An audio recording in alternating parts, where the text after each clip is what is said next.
In this update, the ACC minister says he's surprised by how many Kiwis are injured in gyms and gardens. The agency's latest injuries report reveals the scheme paid out just over $930 million in 2025 for 37,000 injuries in and around home. Well over a third were in the garden. Gym accidents accounted for more than 147,000 claims. Scott Simpson says the scheme is great and works well. There are nearly 2.5 million claims a year. It's 2,200,000, I think. The vast majority of those claims are handled quickly, efficiently and effectively. A round of applause from the government for improved school attendance stats. Associate Education Minister David Seymour has told a parliamentary select committee rates have been getting better this year. Every day this term, we've seen greater attendance than the attendance the year before, with the exception of about 3 days surrounding King's birthday. The government's targeting at least 80% of students being present for more than 90% of term by 2030. Government agency bosses will work through restructure proposals in coming months. The government's ordered a cap of 55,000 public servants by mid-2029. Public Service Commissioner Sir Brian Roach has told a Scrutiny Week hearing cuts are inconvenient but necessary. This is not going to be easy, but we have to do it because we are living in an environment where what we're doing is unsustainable. Customs seized 8.3 million cigarettes in the first 4 months of this year, the equivalent of 69,000 a day. Ethan Griffiths has more. The haul from January to April averages 2.07 million cigarettes each month. That's a leap from 1.23 million seized each month last year. At market, this year's seizures would be worth $17.2 million. And that's news. To sport, and football genius Lionel Messi has equalled the World Cup record of 16 goals with a hat-trick against Algeria as Argentina started their title defence with a 3-0 win. New South Wales are desperate to start well in tonight's State of Origin 2 in Melbourne. Returning half Mitch Moses says Queensland has swamped the Blues early in recent contests and they're determined that won't happen again. We haven't started well the last few Origins and there's no hiding that, so I think if we can play the long game and then connect up as a spine as much as possible, I think we'll put ourselves in a good position to be able to start well and obviously win the game. Kick-off at the MCG is at 10:05. And overseas-bound flanker Devon Flanders has been granted a dream farewell, one of 2 changes to the Hurricanes lineup for Saturday's Super Rugby Grand Final against the Chiefs in Wellington. And that's sport. I'm Wendy Petrie. Tasilima Ivatolu Amo Radio Samoa.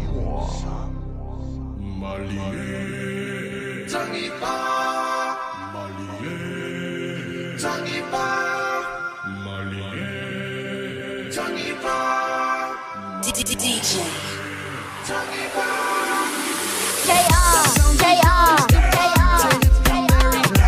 come down and see what Samoa watching sway about. When Mr. Party with Thomas Samoa. So come on, get ready to see what do you want some more. Who am I see that? I tell Pitsy my pizza polo no fun ukila ura para do my town diva. Oh, who am I see that? I tell Pitsy my pizza polo no fun ukila.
Sorry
like you don't lie. Is it the truth or are you talking trash? You came in to DJ Naira.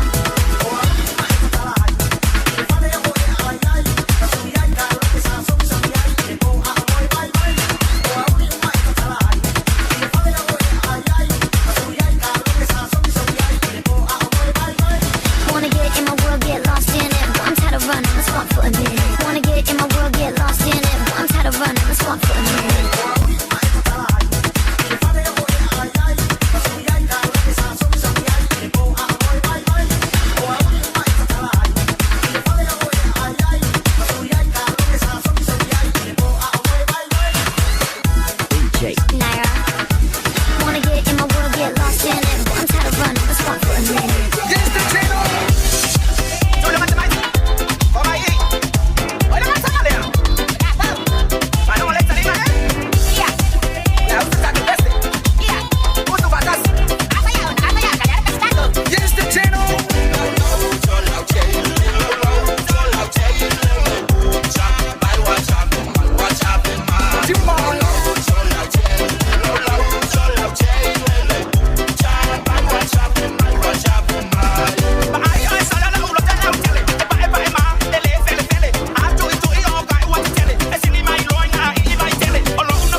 Kuwait kamalo e pai long kulo e ko te kulo wai kulo maku ma ole ku kula vai la lo o lo ko kele lingi fai ku o se makai ku o le i ha ha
Mawhai nei o na whaatau wantu topa pa le Digicel I lunga o le upenga ta whailangi a le ClickX Pacific. E mawhai fo I o na lafo se leni I le MyCash a le Digicel I Samoa, tonga fiti mawaruatu I le na o le lima ta la. E le leile reiti aso taitasi ma e whaingo fia fo I o na e listalai. Asisiane I le clickx.com e lafo ai sau tapa a le Digicel. Pe lafo ai fo I sau tupe I le MyCash a le Digicel Samoa, tonga fiti mawaruatu. Morisi whamtalanga vla au le olua tasi lima ono tolu tolu fafa. Olua tasi lima ono tolu tolu fafa.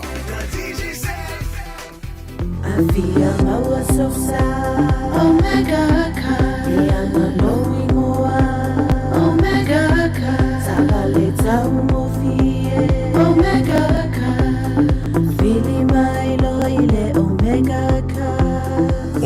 Cars. Lua selau Kebetis Drive i Manukau. Pole telefoni o iwa lua fitu 5 tasi lua.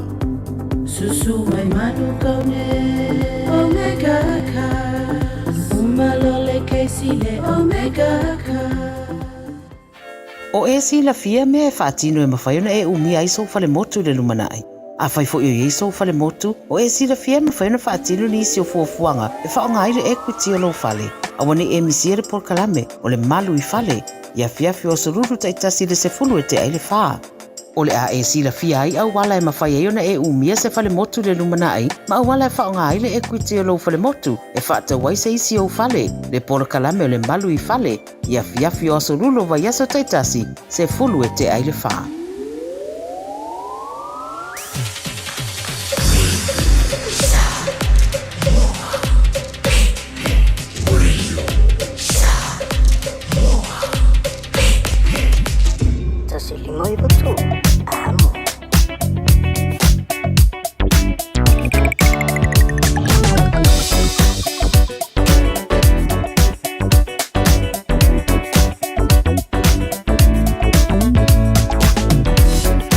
Lua sore minuta e ona tāna le tu lai fitu, o mina muli muli o tātou tana, peona whaponga e malo le tino o I le so, panga sulpo leo tātou proklame peona masani ai po salulu, ia taritonu lo manuia malo le tātou tino nei vanga le piape le salulu, o ngā tono le vaiaso supito yuni, lua o lua ono, tā lopa lava, asta vainga I lungo le awana, taritonu o le nau no pansatu ia maa, ngalo malam lama malo tato tono tai me tu tolo pe am ngal venga po atu mota malawa ia o matala I lungo le ala saunga le mulu pe taua tau no mia laito le la papa si le fia malo tato tono I le mai male atu se venga po tau langa Victoria Park ngai lungo le la papa faia si le mu o le traffic ngai lungo le la papa so venga po nai College Hill anga ia tu Chervos Road Herne Bay Ponsonby Road Olam kwa mawha le traffic ne fiafi.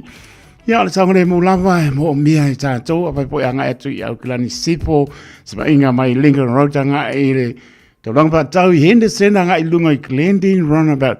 Ia pasi e po I wai Kumete Cemetery, o masi e singo raso, anga et sao I Lynn Mall, tau I Evandale, ia apai po tanga etu I Waterview Street anga I Point Chevalier, Western Spring.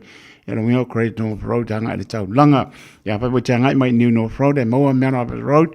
Ia tanga I mai po Stoddard Road tanga I Hillsborough. Ia no wingo mai ora I fuaku o le motorway anga I Mingri Bridge. Ia no winga anga I le airport. Ia ai pai mania lo sa. Sa winga I le tau langa I Simon Street.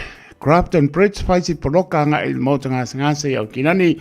Ia le nau si fia maro tātou tunu saonga le mu. Anga ingai New Market, Manuka Road, Rimware Road. Ia o fia lava tanga iai. Ia le nanabo si fia o le saonga le mu. Pai maria umanawa I moto malawa. Tanga I mai Manuka Road tanga I Queenstown o neanga. Ia pasi aloa ia le wafunga ingai o neanga longo winga tanga I le airport. Ia mai whako faso I fo e manuia whainga malanga. Ia, anga I mai Greenland Runabout lungo le motorway turi mai mato kano fai. Pai malia mai umkoa mawhara sa o le traffic pasi mai whako whasa I fua mai. Ia, pasi aku mako anga atu I Manureua, South Mall ngai ma ngai atu o ta Takanini, Papakura, Pukakoi. Ia, manuia le anga atu I mauta malawa ne fiafi. Ina ua tulai maritato taimi o leo suluiva minute o na tare o le tulai fitu ta lofa lava Samoa ma lorfo lau I ederi ua malulu ma nai al kamo lea fia matangi nai o tamana I o tina tu asin sino o maro le turu fa ma whanawhana au le li ia te o tau ia ma maua le malosi ia walama tofi matiute le au pengaruvenga tofi le a tolu tātou tunu ua tunu e mamau bala ia I no whanga ia o taritonu lava le tu la po ia lo to so fua long sia I tātou whamneanga sa mai lo tātou tua le aso ma le aso pe lava maputa mai ai sa mo na lua le atu Pasifiko atu no umo le lalang ia o ma le tunu ia le suafa manu malo Yesu ke riso pa lo alo le ngao tawai ia o whalapa pa talo patuai o lava na yalon pa nau talofa lava o le tautua pa ua o le Radio Samoa so lima iwa tolu a mo tautua mo e fitu aso le pai aso lua sul fai tula le fiapi le salu o ngā tono le vaias ia se tūlanga o mapeva foi le au se uso ia sau ia o le ana le ia e mapeva le au se uso ai le ila ka pi la ia ngā whakama le polo le mesa manga le vātu sau ia ma le patu ia ame mana whalo mni po iatu taringa ponga mua kia ngā ni atawa sa vea Aaron Hansen ia ma lo lava ngā lue po iatu munia lunga wana po iatu tue po ime po lātou tua le asoa tai au whapowina tani elu ma le ainga o le mapata mai o Tara ka pena po ia le urua ia le ilu isa pui mono e iu a skanga apu po ia skanga pea po lai munu ia po a ma le no whahano le urua ia le i lai no pātua penga mai api le mua mi le ani ia mai lātou umalama pe mai ia sau o le mai ni apu Rachel Sipa my cleanliness point England ma no le va mai ka pena po ia Jan Mika kalo pai ya pa ia inga Queensland kalo pai se uso pi ia mai a uso o le na New South Wales makan ngo nge ia ma fonga mua la lako mai mangai pe ave se lola inga o fonga fa ko ise meu pale tonu fonga mua mai kalo fai ele pore nei o fa ko me vole o sawe kama sau ia o ke loa ka ke lofa ko ia to ia fonga mua pe yango pa ko ta anlo ta o loso na lava meo ia ta longa ta fia ia a vai po ma ko lava le luo de ia le upo le tunu e masani o ma to nei ia o to tai au pe atsai ia le pepe pidio ane ka no fai se o tama le pepe ia ma tu ia san masina ma no foalo istamaki o Tara apta tele la mo famlianga alo fa tele atu ia mai na to umala mo o eva mai le api po linga lunga le YouTube channel pe lava ma puta mai oi pe lava sai ma tia le neas mai o tinga to ave teito ma sani tinga ma le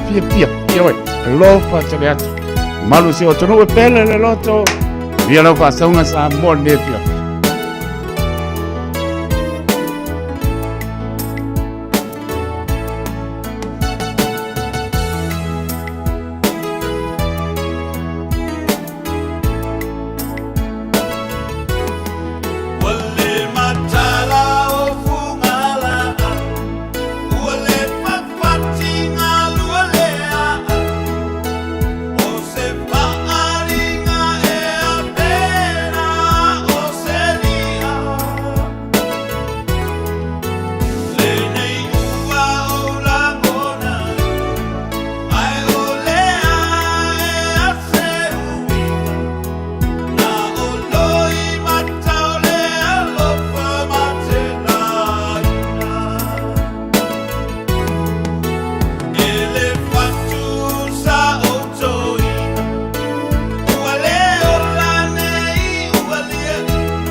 lava o David Tua le nei o lo e whaafonga mai pēi le Radio Samoa tasi lima i watolu a mo Samoa i manuia lau whaafonga ma lau whaasausaunga.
Senga lo mafofa sili ai o whanga ka na ku waku oe ke anu loa whamaua lunga whaminga kanga wofu ma whaise ka whanga ma ka maka kua whakasi whakali ai le whawawa ai pangale Salu vale lo kamua opo Au keko Eki pule lava oe lolo Ai saulia i ngāno Au e ke anu mao Mai manga kua figa si o mao Losa o lo tomana Ua umata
Música malia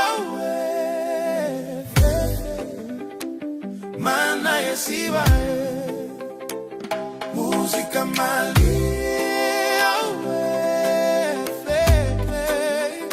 sema ya night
Ua na o le Radio Samoa se furulima iwa toru a mo e tautuaina o e ilaungangana fitu aso le vai aso.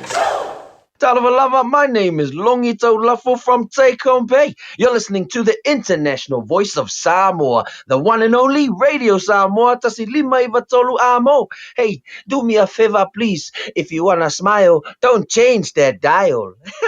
Ua na o le Radio Samoa se furulima iwa toru a mo e tautuaina o e ilaungangana fitu aso le vai aso.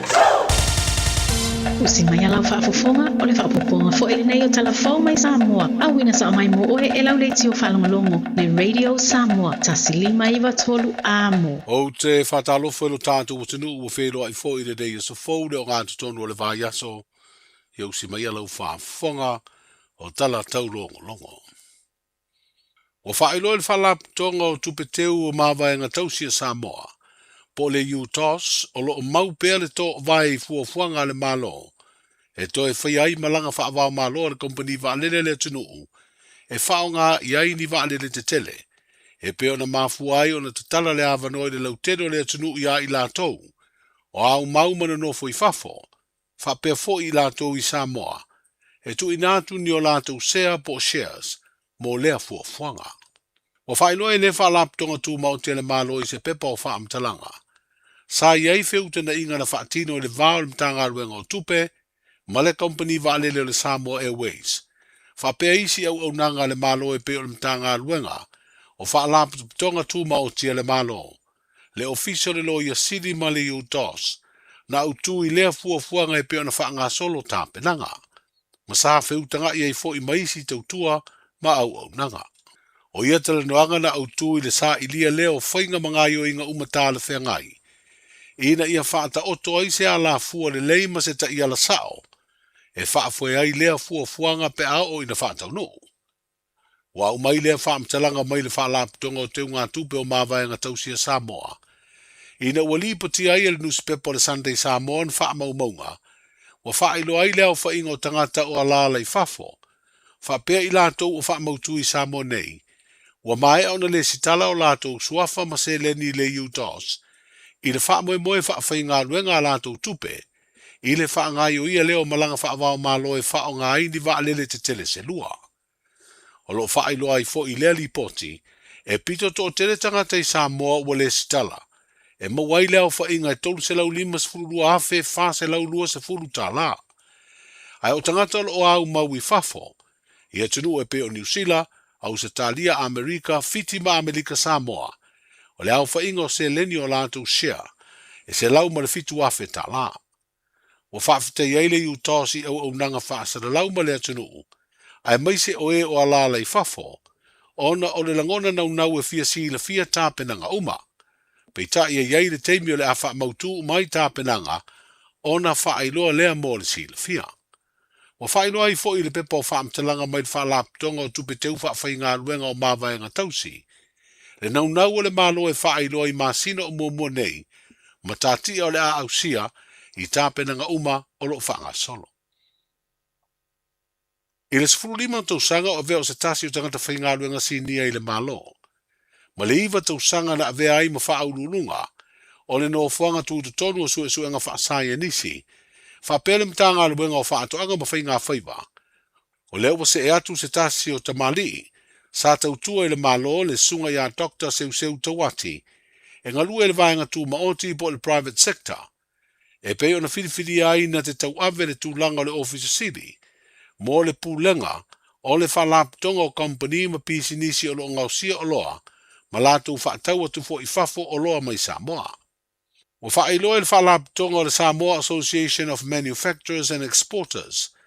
O le avea I o Dr. Seu ma office city. E le fisiringi o se ava no tāua lea. O le asa saa atu ai o na tomaia o a uina e whaale leia ma si iti ai. Le tautua company ma pisinisi le atunuu. O lo ngausia o loa ma whaatau watu I maketi fafo. O se tamali o lo uia umia, whailonga mawulunga mai se Universite Peretania, o ia pani whapea mawhiti, I to mai tau suenga whaasai nisi ma whaatoanga. Mo le sila fia Dr. Seu Tawati, sa avea mo officer city o mtanga luenga o whaatoanga ma whainga whaiva, I le tolu tausanga umavae, ai le I toi whiriwhiria le tausanga nei, ina ua mai a le tolu tausanga na veai o ia ma whaurulunga o lea mtanga luenga le malo. O whailoa leo I le mai ai o ni oso whainga na sa ili ai na koti po o whala u whaasaina. Ata ma whaamtalanga umo tangata e to o se furulua, e au fia ai se tene I titi lua se furulua tausanga le matua. O whailoa leo I la tau nei na tau fia mai, I oso whainga ua mori ai soli tu la fono, o le umio whala u whaasaina, he au fiei le aisa ma maruana. Whapea le maua foi o lato umia utu tau o la au malosi. Ma mea whaitino e wheso o tai le wha o ngaina o fua la au whaasaina. O le atutu la uma I lato e to sfurulua I le wha amsinonga, mo le wala unga mua mua se teimi le o toi mamao. Ai o lo nofo tau fia uma I le vai ngā leo. O le mātutua I lato o lo a fia ia soli tu la fono, e le vao le lima sfutasi, ma le se furu iwa tausanga le mātutua. O le tau fia le whaamsinonga mawalunga o le whaasara lawina, o so se whaamtalanga e whailo ai ngai o inga soli tu la fono. Whapea tama I tai e to lua na whauluina le tangi, whaasanga I le sa avea mawhaia o ngaulu o le manu Samoa. O le wawe ese le tapu, ma ua whaasara lau whaalawa I tele nei whaamtalanga o suenga le whaamsinonga, I lunga o le upenga ta whailangi e lo whailo ai whai unga o mata upo o le whaamsinonga. Peitai o lo tu maupea o na le whailo aina, Suafa ma whaamatalaga i loa ai tamaʻitaʻi na aʻafia. Ma ua whailo ai e le fionga i le whaamasino sinia o le whaamasinonga maualunga, o ia na whengai ma le suesueina o ia mōrianga. Le fionga i avui Clarence Nelson, e le ai se isi na tuina atu se whinaunga, e ave se ai le tapu, o na whaasara lau suafa o tamaʻitaʻi.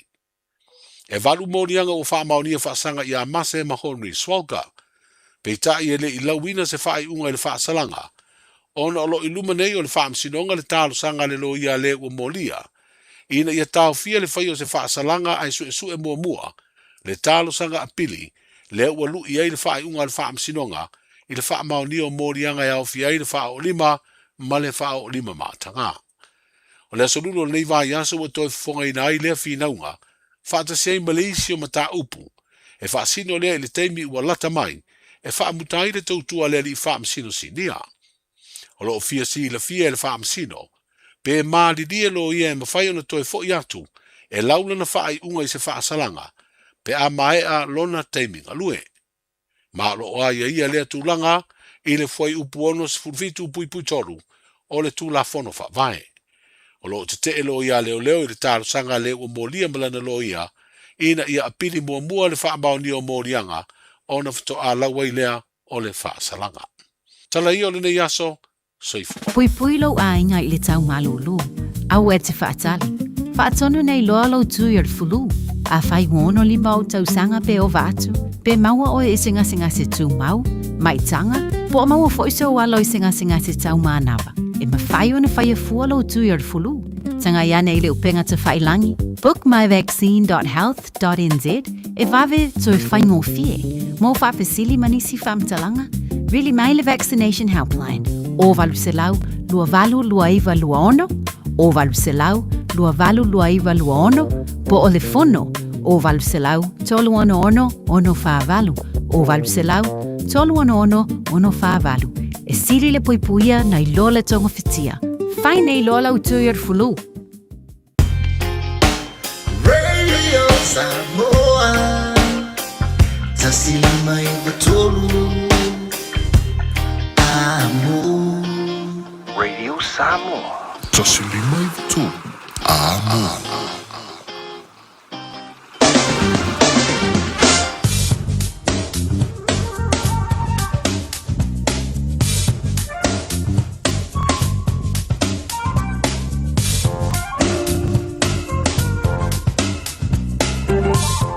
Whaponga na mano lea tino o lea wina atu muli o tātou tana i pēn whaponga i le so. Hanga le matai moli lo tō soi fōna mātou wola. Le aso a tai auto e whaponga sa whaponga o tana mai se o tātou tino o i Samoa. Sto venga tana le tau, ia wālama u porklame panga solo o lotu malu mena whamawina i au ki lani. Baba atu e spurono le maulunga le mapanpana lo iai lona manu le po atu lona maulana leiva. Sabili ang mai te sifo awan pa utimu fo i vama solo i lunga o le funga i le enele. Sabainga mga taeo, binga po ina o tau pe mai awa pa una i ti munga spriva. Le maa panapala mora stofi se furulo na ma lu i le po mana i o tau le asparaile suru na ai pe mai tu maulama le awa ni simanga o kinani spriva. Le maa panapala le asparaile mora ma lu le po e malu lo maulalo o ma lu. Baba e tu le astona i mai pa uti munga e awa fo i spuru malu le pena pa mawina le astona i malon malu le po e spuru malu lua. So wanga nga te whale mo la tō tā pena i ai whale tonu le tau le so, pa pena fo i a tai au le stofi a sparaile astona i mana i tau le sa, i ai ke le alu pangoka ke alu e ambena ui inga i le atua i le sa, un whale le malu pa i o le rei. Ea, ai le lama le tā pena meo e silfia o whaola te poni pe avea i o ani pe tupu mai. Nai tā pena i ai whautuanga le water safety ni sila, maritime ni sila, tanga venga le ACC. Pa te aloha si o tātou tunu i Samoa, te tonu o lo whai laman wha fonga i le tasi ono te si maritasi wha mo. Ia, pa te aloha atu e alato le tautua le Radio Samoa, sulima e matolu a mo i au kinani o lo papa tiri e mo le wila pa uti munga a wawa pa salo a tolu tātou tunu ma le pena pa mo wina mai Samoa los fulu iwa le bela lo iai Samoa. Ia malona manu le fiafi luas fulu lima. Sa venga ia panopa atolo pa uti munga e le mafalo fa malu marupea e o mai au pani Ia, se mai ngore nau mai kanto roto rua tau por ta naki mano tuolo pa uti munga a wawa. O se mai ngore nai pe plenty, King Country, Gisborne Rock Spain la mua Wellington ne. Ia, me se mai ngonu tutua ai on toa ma mafa o ti munga malulu. O se mai ngore nai wa Rapa Palms, ta North Napier ma isi tau ranga mani se mai ngonu tutua oi pa ia kalai stete. Ia, maona nu tutua oi se pa. Ia la mara pito lalo i sao pa ni. O ma ko amanu lu ai lo pa ula se timu ya ma ko la ngai ya lo pa ka Upper Crusade mole tau sanga fo ya o pa ko ye o ma sang ya ma ko ma sang de ma no ma sang fa inga ya o sia wa nga ngai ile ma sang inga de ma no fa inga no ka ngi si e fa pengar ka no o le polo fiki e kiki aku ai o so ai yo pe un pa ya se mo nge manu ka alo po ngi ta wo lo so nā me o iai, ia pa manu nuaku. Se paisa mako lua nge kau sang. Ia ngā dia po ina tau sang po pe a tātou dia leanga leo mtai. Ia ngua po ina ia o tōru poro ko ka alo ai. Sutasi mara ambiru te wate ai le tu lai fitu. I le tau tua le Radio Samoa su lima e ba toru a moa o sto. Inga nā tala le tau, ia mesipa vainga si o tātou tunu i Samoa, nisi vainga o nu tūtua oi. Ia walama po kame pa ngā solo le o tātou e lo ngā tono le vai aso ma le nganga pa anualo. Ia le lama le mātala o pia lama ngā iai ta talo mātala tātou. Ia e sua malia i por kalame uma. Ai se mea lau pa ponga le tātou por kalame o le ana ngā upu.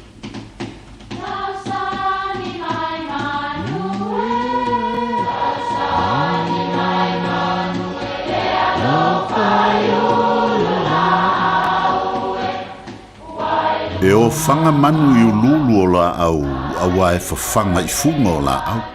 A o le tangata, e whawhanga i upu matala.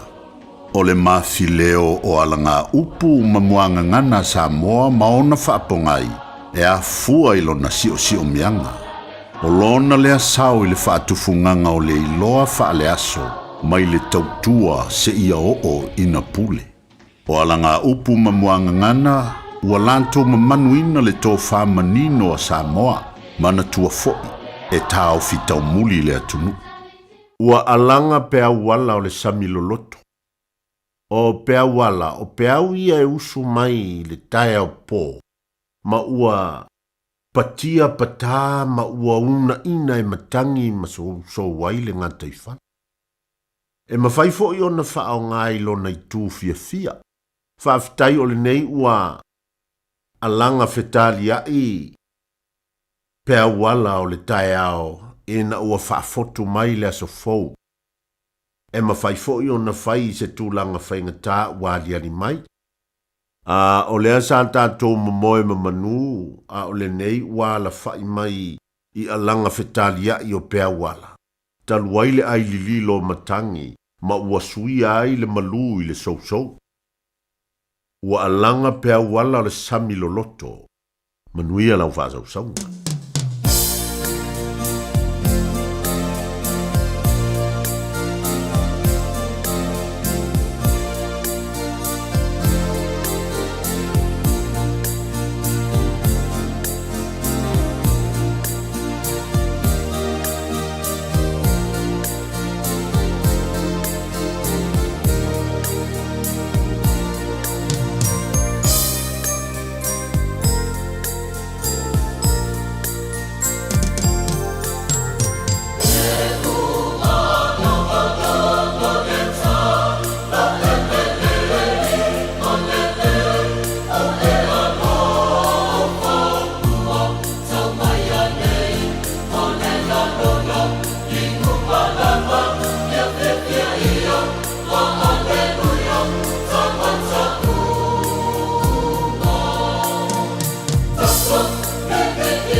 E ua longo le tala e le lei.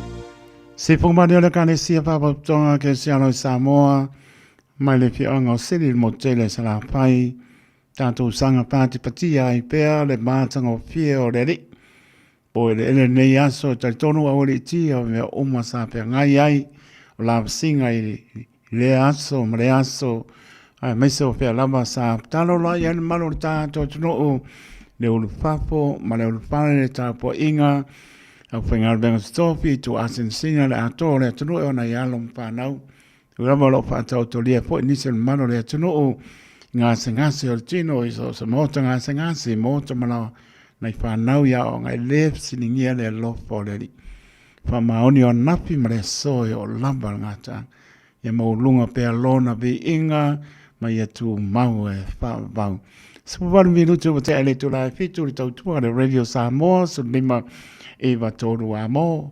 Mana tōru o manuia lau whaasaunga Samoa, le nei pō, leo ngā tono le whaiaso, le aso lulu, le aso fitu, o iuni lua o lua ono, toi pata lofa, toi teito le pa ia maurungo le tātou tunu, pia lava o maputa mai ai, ma e pā aponga, ponga mau mai, me sifo tonu iao toro nei, toi pata lofa tu le tautua le Radio Samoa su lima e batorua mo ta lofa lava ma lore soifua manuia vi ilo tato tu ala na tausi mai le to soifua mono tato vola tato folonga o tato yai il samalingo le nga tono le neto sanga luo o luono ia masanga vi ia pe fa mahoni o le lofa le li ilo to soifua mono tato vola la to dungo le vola fa mole whamole, tolu whamole, ia awal whaungaina, telefoni e reo spato nunga, whamole, ia ele pato nuina, lau puata ma whainga, ia artu o lalo, spautuanga ma le Radio Samoa, atawane ai le lei,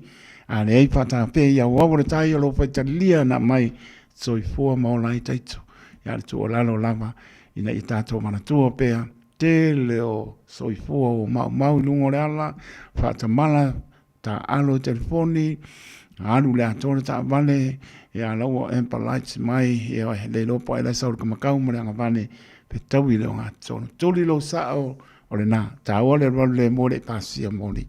Ta ua le tanga i malama i whailo i lungo le awala, nei se si lungo le tū la fono. Mnuia lau whaasaunga sa moa, mnuia i la tō, wanga e tu mota malawa tu tau pe am ngar venga nisi wanga e pe am ngar venga pa manu via ne li pa dar vatu ia kam mo gian mika pe mai Taito malo New South Wales whaptai pa mau whai inga le hurricane ai malo sifi i le weekend le suenga champagne ne tau sang e whaptai uso Patalmati ya otila lo wano mrainga whaptai mapta mai sina leo si on tu atina whaptai tele lama lo salia ia alofa te atu ma no lama le maputa mai a te oritina matua ia mana tua pea i tāra sanga leo matua whaptai mapta mai sina leo masi o atina ia olo papenan maputa mai Island Bay i Wellingtone ma no lama whaptai ia nai pespenga nai musika ia on tala le tato laina o so for malo tato no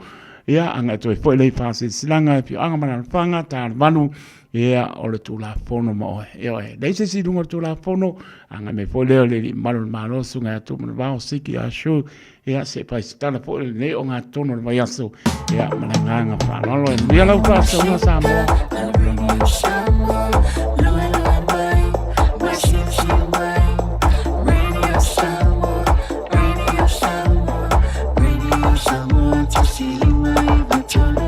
Radio Samoa.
Lua suruiva minuta e ona tāra le tulai walu na ua tala le tato leina vano le tato i meni apia po linga e marunga le YouTube channel mo le mano wala au mai mai a puta pena le programa stato pese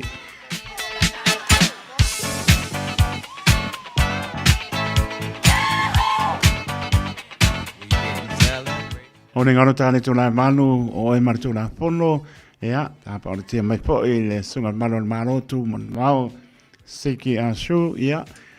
Mātango pia po le nā o siri whiri maro le tātou tunu po i so soani ia walamba ia siri whiri pēr tu la pono au or solia. Tāne tu la iwa, taimi o le pilinga, taurunga stau tua nei po ana no tātou reina pāi mo.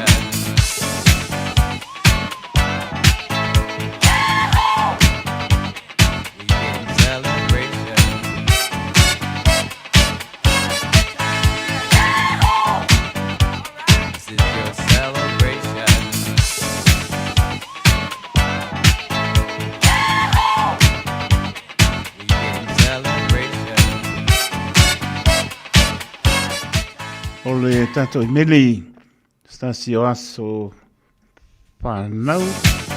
Ia manuia le aso whanau o Waweli Mātau. Happy birthday Waweli, ia Paopopo. Ni aso stele molo o langa alo whaanga mai a mam. Ia mawha male ainga. Manuia tele lo waso whanau.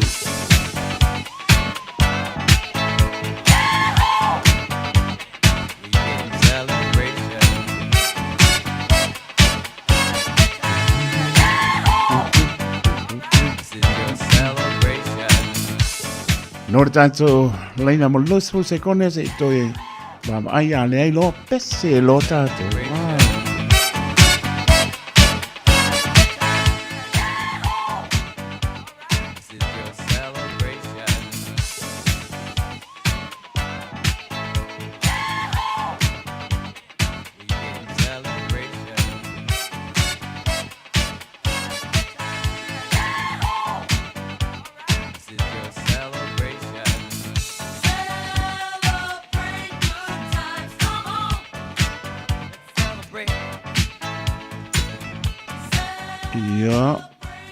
Mai umole Ver pata wa ale una fai ma fong pa leo polenga de Radio Samoa family aso i pon mano tato tulo i tamati na oso ma to pa pinta ra mai pana witi o to uma family to waso i pon so anga lelele to va bobo nisi to sanga stele so i pon mo lai tato mana tua pe ya ve pe tato e fai lona pingalo Manuia tele o to waso i pon happy birthday to you all.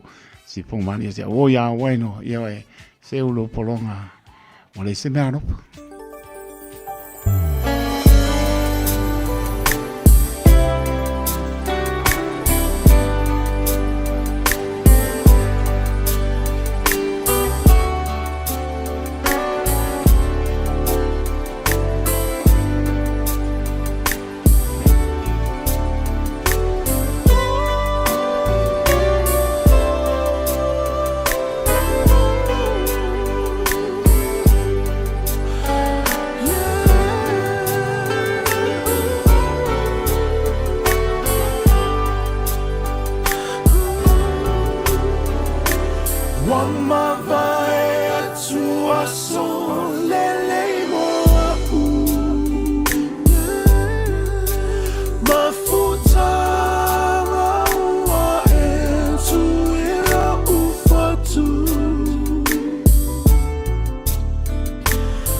Ruoro minuto e ona tāna le tula manu tāna manu por clame tula formo le wa tāpena mai le sunga li manu malotu manu siki ashu ya pe ona silfir manu tāto tunu ne yalo le tunu bane swafa lana tautua matabela ya mai sol tāto fia pe pa ponga pa longo ilona si ponga masa go fia o tāna mai oia pa manino tula fono ine ia tātou sava mali ai o soli tula fono nai me luto tātou se atu lea o nisi o tātou fasi silanga i fio anga marapanga pa tonga e kare sia manu mai ala pa ponga Samoa o ne ngalo sa lo mingo le tusi o le so ngā pasiai ma le lo mingo le bao fitfili mo wai pa lupenga o Samoa sifo tutuila manoa o nisi o tale tu o Samoa o ala ngā upo o le mtapa ioi ala matai le whaingo o whaana lave pei o pai po i ponga maliu o si osi ngā o hainga psi le whaingo paolo si i pālo alo whaara ngingo e kāne sia ea ma le tele o le ngana o whaalo longa pitsful tā lāre tā ulo i ai mōre si le fia tiri le mano le atino na le ofisa lava o le radio Samoa e mau ai tolu ono pā tolu hopu o Avenue i Manukau City Monisipa Mtananga tala noa i lau whonga fia o le mato ofisa o iwa luono loa tslima iwa tolu i numera. O iwa luono loa tslima iwa tolu i numera. Pe tanga iana i sharp radio samoa.co.nz pa i sau oka e maua le.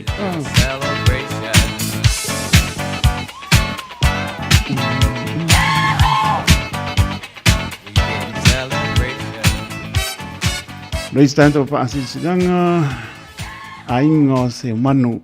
Leva maripalo alo walanga ai se manatu. O le nei a inga o nofo mamatai a inga sa se manu na taupleina e whatanoina i le masino i ulailo o luono ua whailo atu o toloina. Le nei pa moe mo le masino o te sema le asa suruiva lua o luono. Tato a inga uma o lo alala i New Zealand, Samoa, Australia, manisi o atunu o le o. Mo le o tato nofo masao whae e pe on tanoina mo iu lai. Ai o toloina mo le masina e pe ona ta ua ilunga. Te sema o lo o tau sirfia. Pāptai o lo sainia le nei whaasalonga. E le sa o le ainga i a sa seo manu. Tina i a seo manu ana. Teni seo manu la paele. Seo manu Ioane Wikilifi. Ioane Tusani. Se wane wa sea a jong ti a pāptai a jong ti a sione tolu Ioane le a tau a whono ia ta paonga pamuina pelesi se umanu e a mawha a wila maongo ti a tarusanga marenganga whaaloalo.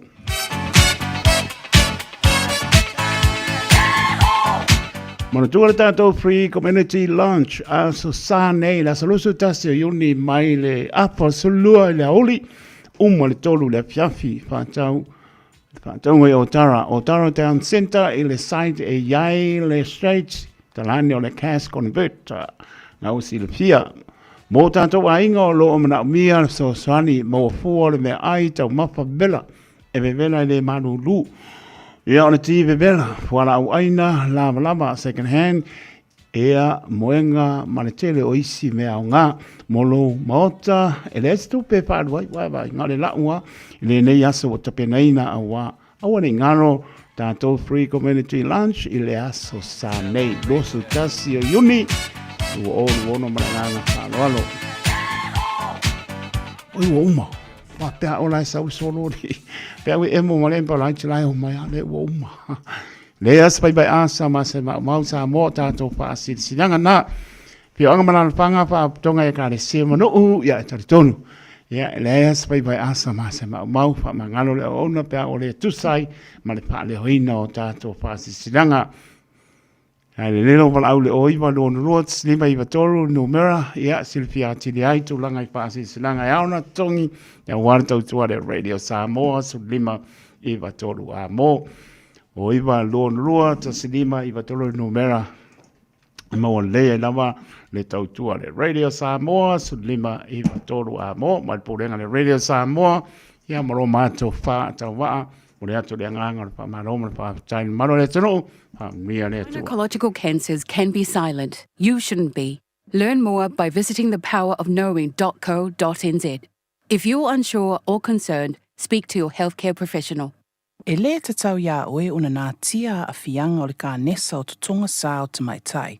Mo le sila fia atili, asiasi le powerofknowing.co.nz.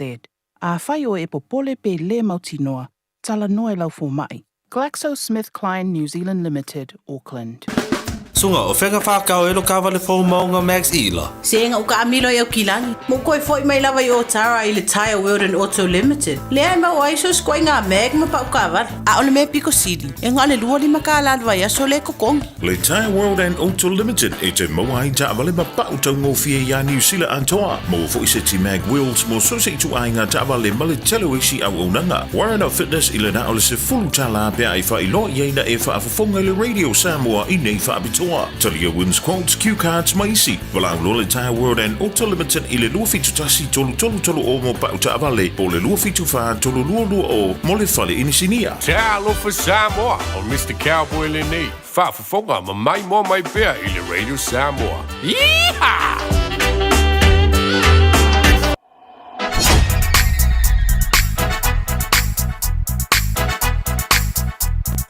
DJ Magic.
Mario tasi sau foi a por plenga al fluffy le aso sau foi au iai lau fai poiponga o tu mal fa le longa o koe foi mo roi maka le fane. E oi, ango waku lava o le alofa. Lima birute o na tāra le tula e manu le utapen mai le manu le mano songe atu manavao siki a shu ya wa lava por klame pe on silfia. No fai sa tu ya mai ai o pinangano ya me so lan tau tu ma tabela o si le fia mano ta to no lo na si fonga mata ngo fie ya me so le tana tala ina tu la fono ina ia manino ya ta to ya ai mo mo ya to lo faanga na yo ma tu pa le nganga sunga to ina ya mafutanga pa le ngama pa to ya la ia ya leo ane le ilo fa fo mo fa le tu wa ta to mafutanga ina so tayao le mo se no ngan wenga mori atu lo faanga lo e kane sia ona o tulanga fo yo la pe ngai ai fa mo nga mo Samoa e le weekend nei ia o la penano lo malanga tu ai ma tu fa nganga ma tanga ma ia leo le ali i lungo pe a nga lo ia ia pui lo so fo mai so fa nga malanga ai nga o mo lo ia fa mo le tasi fo i atali i van fo manol malo sunga sa bani ia fa mo metu pat siel fa ponga ia manu ia file mo le li mo to fo i lo fa anga sunga malol malo ia tu mau o no so ia sa bani lo la to nga do e patas ia le manuio le li manuio fa nga malanga sunga to ina ma tanga fa le nga ma to ia pa muli manuia tato bala i le lofo le li mo non file mo ia manu fo tato e feilo iai lo te le atu sia tato e karesia ia o lua o mai masani o ainga lofa te le atu manu ia mano longa nei po manu ia whainga malanga le aso atai au ia le ua to e tolu minute o na ta leo o le tu lae manu ia sa mo le tonu pele le ua tonu mai ia le sunga le manu al malo ia sunga ia tu marvao siki ashu ia si pai po stala longa tono le vaiaso ia tar tono le na ua no fale sa tu ia ma pero upu ia mato ila na po itala noa maane le swapa ile aso mle aso ia le ia pata ba le ona fai mafonga ta mo mo le polenga le radio Samoa ia me sola tole tunu la penga le tofi ia mato pa felo ia tu la sunga mano malo tu marvao pa tai le tu ta te bala pe ia fo yaso tat fedo ai le fo mai ne lao le ia we sila mai o baba ia tu le mata ngo fio le e te fa solo nga la kiki ke le fa solo nga le tua pa dar batu le ngang pa lo ya le uso vane swapa tu vao fa tai leva mo le fa lo mo le binga o tsa pai ia ve fo le fa to va o lo ni tanga te fai masu tanga le nga le e fa fe lo il tatu tu pelo lo mo me tatu fa sa lango ne fiafi e lava i ona paia le atu so lava se fata fai taulanga e le ngata i New Zealand nei o Samoa o tafe fia nei ke lope e le ngata i leo ta mamtina matitu e le malunu ona nei e tunu o tatu iai e te tunu lo mua pe le malosi taputapu iai alo tamawhana o le tatu tunu a o whianga i mawhai walo fili mai le aso fa fili atu fo i alo mawhanau a o le malosi fo lunu i talavou ia mai se fu tatu panga masani sili lea ne fiafi fa fe lo i la u fiunga taito fo for tu mo no fa alo mala inga li ia o va se nga fo ia so tatu le ma futa ai fa ftai o le ao ke pese i le vai esa via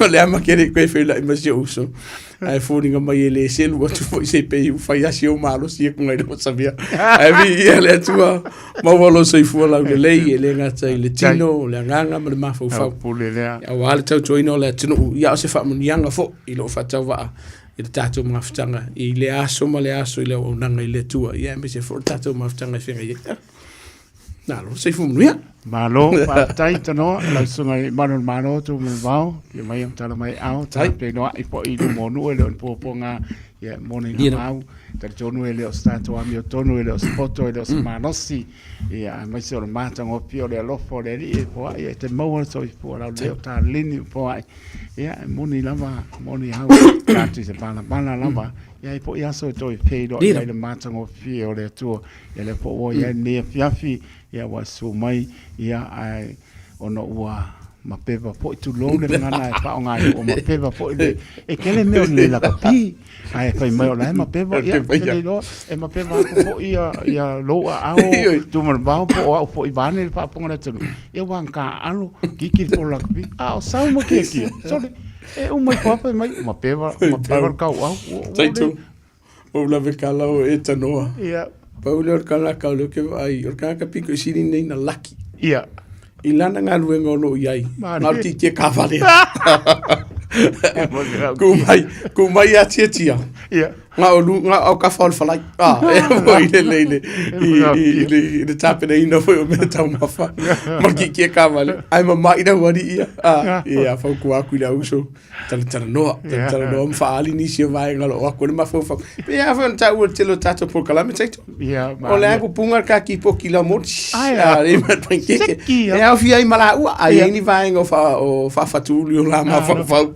O mai karkalangoa mai. O wale o le vai asa vea langa mai ma worku pe.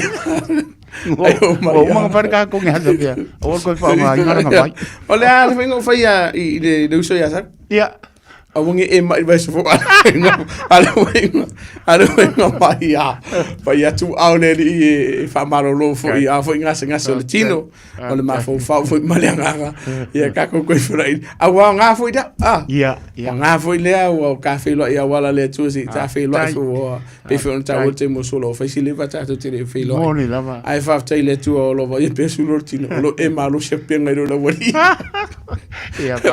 ola ule a fe se umanu le fin dai le se mangu ola ko ala puro kauso ya se mangu ka po sara ka pi e mai pisa se mangu e le asa para pa ai ale pisa mai ne o ki ma sau sore o mo ko le o po ka mai so okay ka di kongu ya se umanu me kongu ale kol fuskangi ki nganga le anga au se umanu e ku mai ai pe por kala mea o sa wangele pi ai pa mai kulo wale ngana pa ko ia o muse pa dia kulo la e bani pa ko ngara tulenga o fo mani sa fo esa mai a bese lo la en ako e se me o se ponga mua mai pa wala o kalanga ya o taito ki le amakale pingi a bese lo la se fa uka o ka li amale nganga pa mo lalo a ngalo e a bese ai pa wala o kala ya ni ke fo ko ya fa nganga yang ngai voi le kai au so nga fai mai kai au la ko ya o fai mai o ka ni file mo ani di wale ta to ki ka kongua u ia te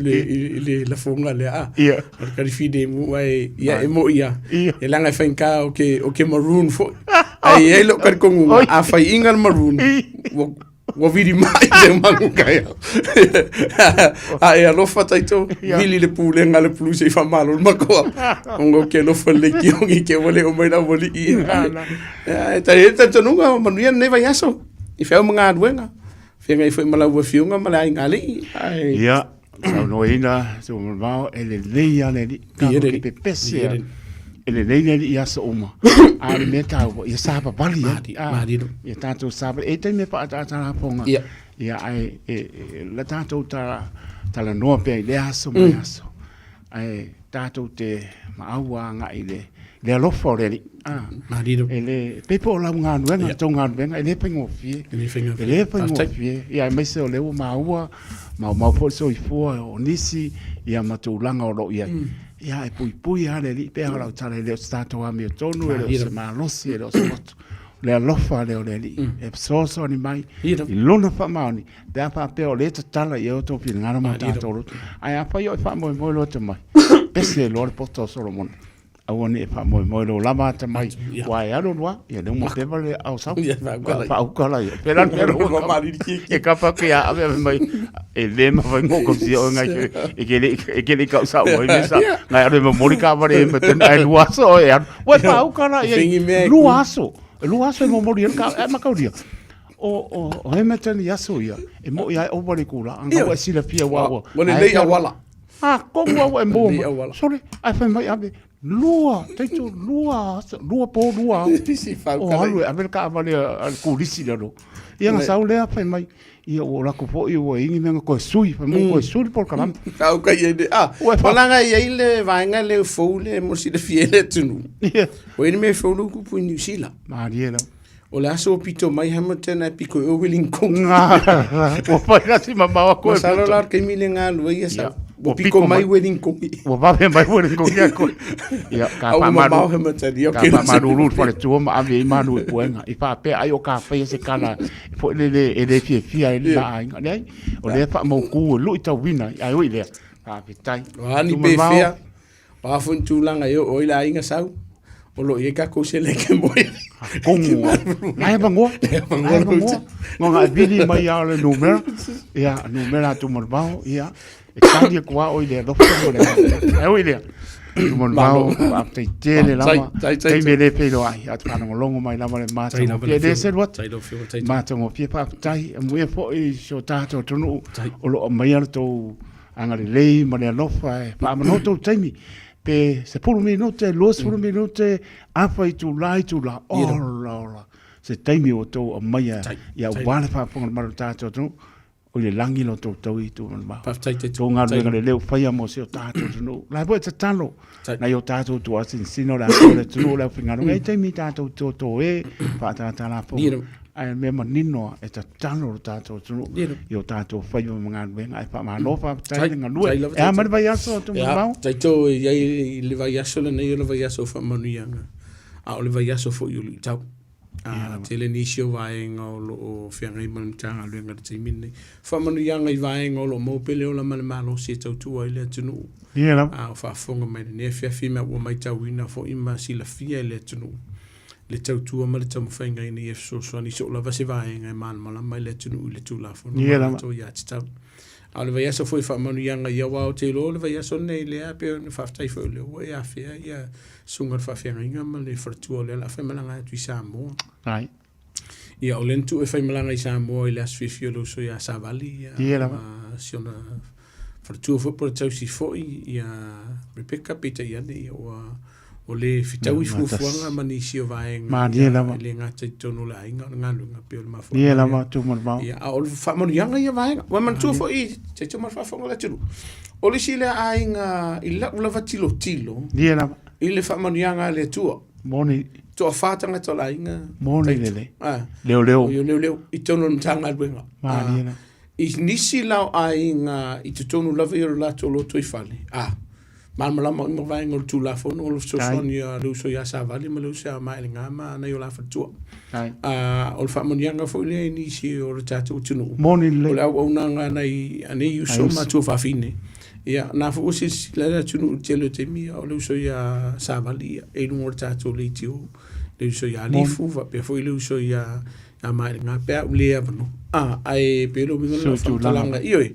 La tu te so ni le tu wina nga wenga martua fa manu yanga lana ai fe foi mala tunu fa ftai fa manu yanga lo mai le tunu ila onanga ai o le vai aso fo yo lu tau ai sia fa si telo tatu fa fi tau le nei vai aso alo pa sa ye lo o manatu fo ile le fa pe a o mal marulu ia ona tau mau ia ku le o ni so fa fi tau peita iani ia o fa fita di fo ioi o le mele wa ia wa avea le ao mapo a o po mau tu lo fa funga le tu wa ru fa solo a ko solo nga tu la fo no la to le po pe le ao ai wa fa tupu la ia ni si solo nga tu la fo no me se lava solo nga tu la fo no lo a fa ina ile tu no me se lava sa wanga ma tu va so ni taito o le va ia solo nei o le fa la wi lo ai ma whaata ua ina ai, ia le puipuina, o le sawa ina o na iu tātou mātua. Le tau o le whaperetania o le Outer Abuse Awareness Week. Mai le aso sfuma le limon masina nei, se i o le aso lusu ma le lua o masina lava le verso fo, o lo whaata ua ina ai, ai se a, o le si le whaafita u li whaisi maua lunga o lo tupute mire nei. O le sawai na ona i tātou mātua, e le ngā te tonu o ainga, o te tonu o whaala potonga, o te tonu o ngā luenga. Wai o lupu moni, teitou marwhaafonga le atunu.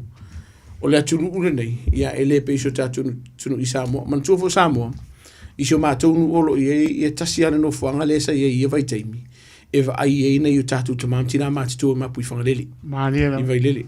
Sio mātonu. Peita i ane nei atunu.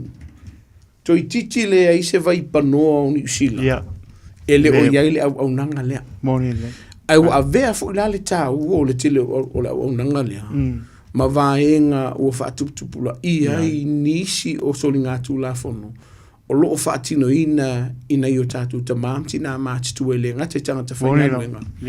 A o te tonu fo o lauma ma o te tonu o lātou ainga. Sau se taimi tā au i dia lea vaenga. Ai o lisi lea vaenga le olo whaatuputupula ia te mire nei. No tātou tu e tilo le nisi o vaenga o sauwanga. O loo whaatuputupula ia la vale vaenga lea ele o se whaafitau li fou. I alo ma whanau o loo vai tama mai i le tātou o tunu i Samoa. Lua, ele au fia i ainga uma.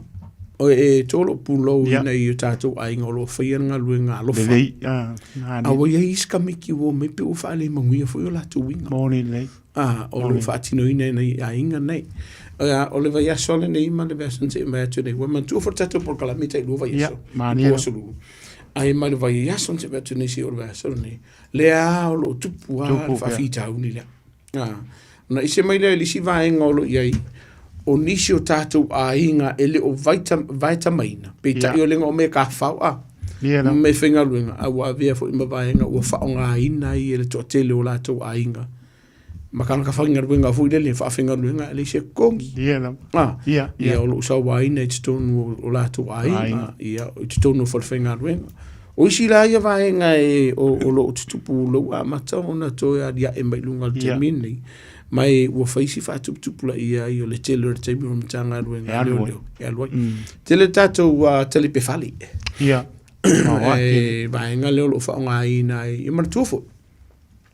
E si toa ngā tele pe whali taito. Moni lau. E le vanga le tā ua i le whaperetani o le burglary. Po le upu whaafai fia o le ngoi lava ia le tono whali. Man tuola le vanga le taito. Mor si le fia na tunu una ia i loa le se ngol vaenga lea. O le saulo o kangaka.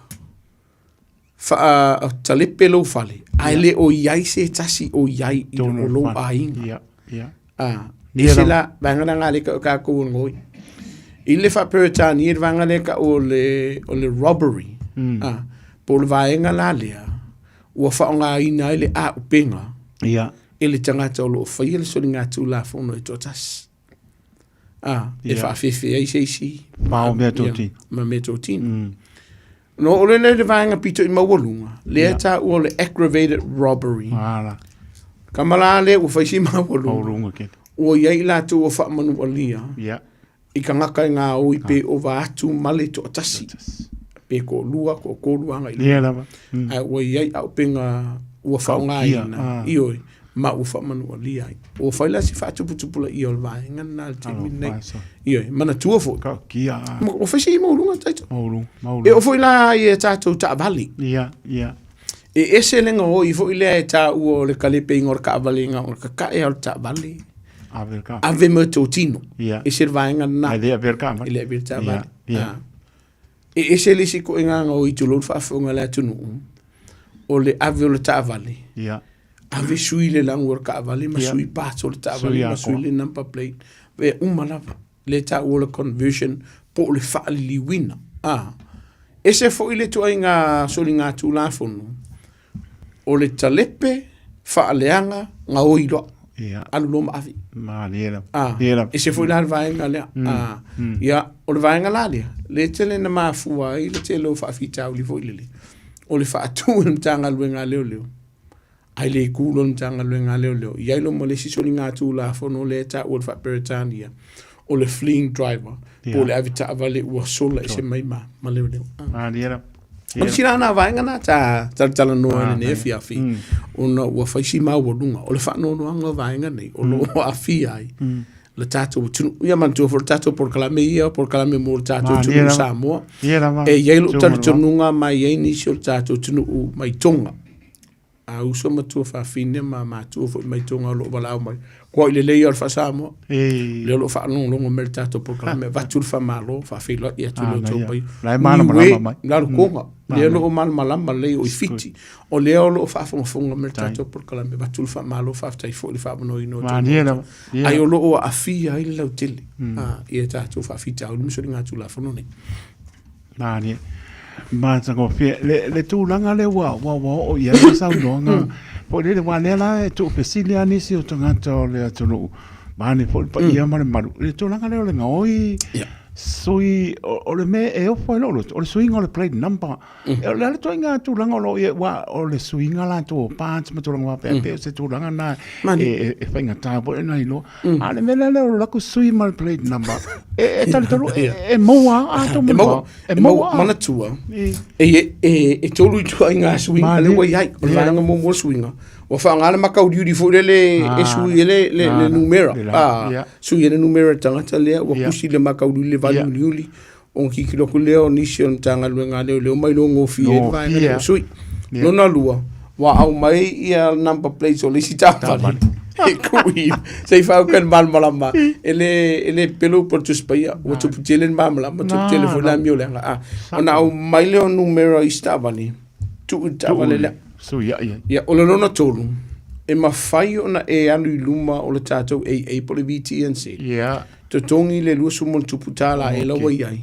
ona au mai le ni number plate fo e lua me lo le fapi iai mana tuala o ila tone o fai nga yo inga le ngoi e o fa nga la tu ta vale mai number plate fo ia mai le fapi ta vale ngoi ai o le taimi lava te sui ai pe te sui na number plate fo le mai le e tal fata ta iona e sai e tato tunu uni so tato tunu bala mai besona nei le nango ia le ta vale le vai asona nei e mauan tanga luenga le lo ta vale o le ingi number plates o lona winga o le la ave number plates e fa pili ska vale fai singo inga o la fo tuanga si tu fa fine le na bala mai mai la tu na bala mai ave la le stalo le ta vale ave o le e poliviti ona au mai le on number plate fo mana tuala au mai le number plate fo le fa pipi i lungo le sistema mtanga luenga leo e fa i lo mai le number plate fo ai lo o fa pipi e fo mana number plate kuai le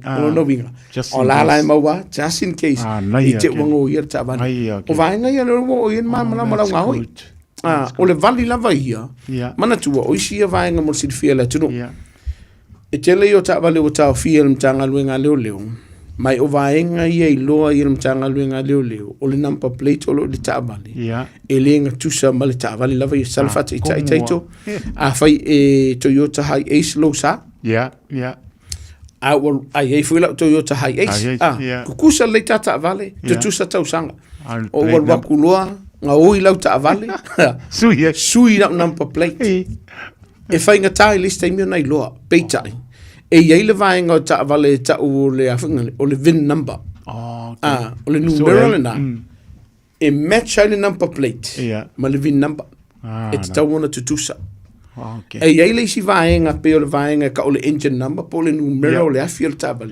peita ia e ia lapi o le vaenga le ai sea a le anga la fiel ka vale ko sui mai si ona ese ai le numero le afiel ai o le VIN number le e se tau mo si le fiel tu u le vaenga lo ia ese ta vale o le van e tele lava na ia tu o tatu ti o tatili o lo ia numero o mo tu si tua lua o rumor tio ata le tele le luma e pipi le dash tolu o au tafo le fai tu toa o lo iai e o isi tavale e iai le numero ale me kakala i fai koa a e ta uala le fa mautino mai o le sile vaenga e ta ua ta nuanga la fiafiri nei a fai ke fa ka worka vale mare Facebook wa ai le number plate siaki ma le VIN number pe tutusa o le tato upenga ta fa ilangi le ta o le car jam tai to fa mole o ina so se si la vole atunu e ma fai ona alu lungo lo penga ta fa ilangi le ka o le car jam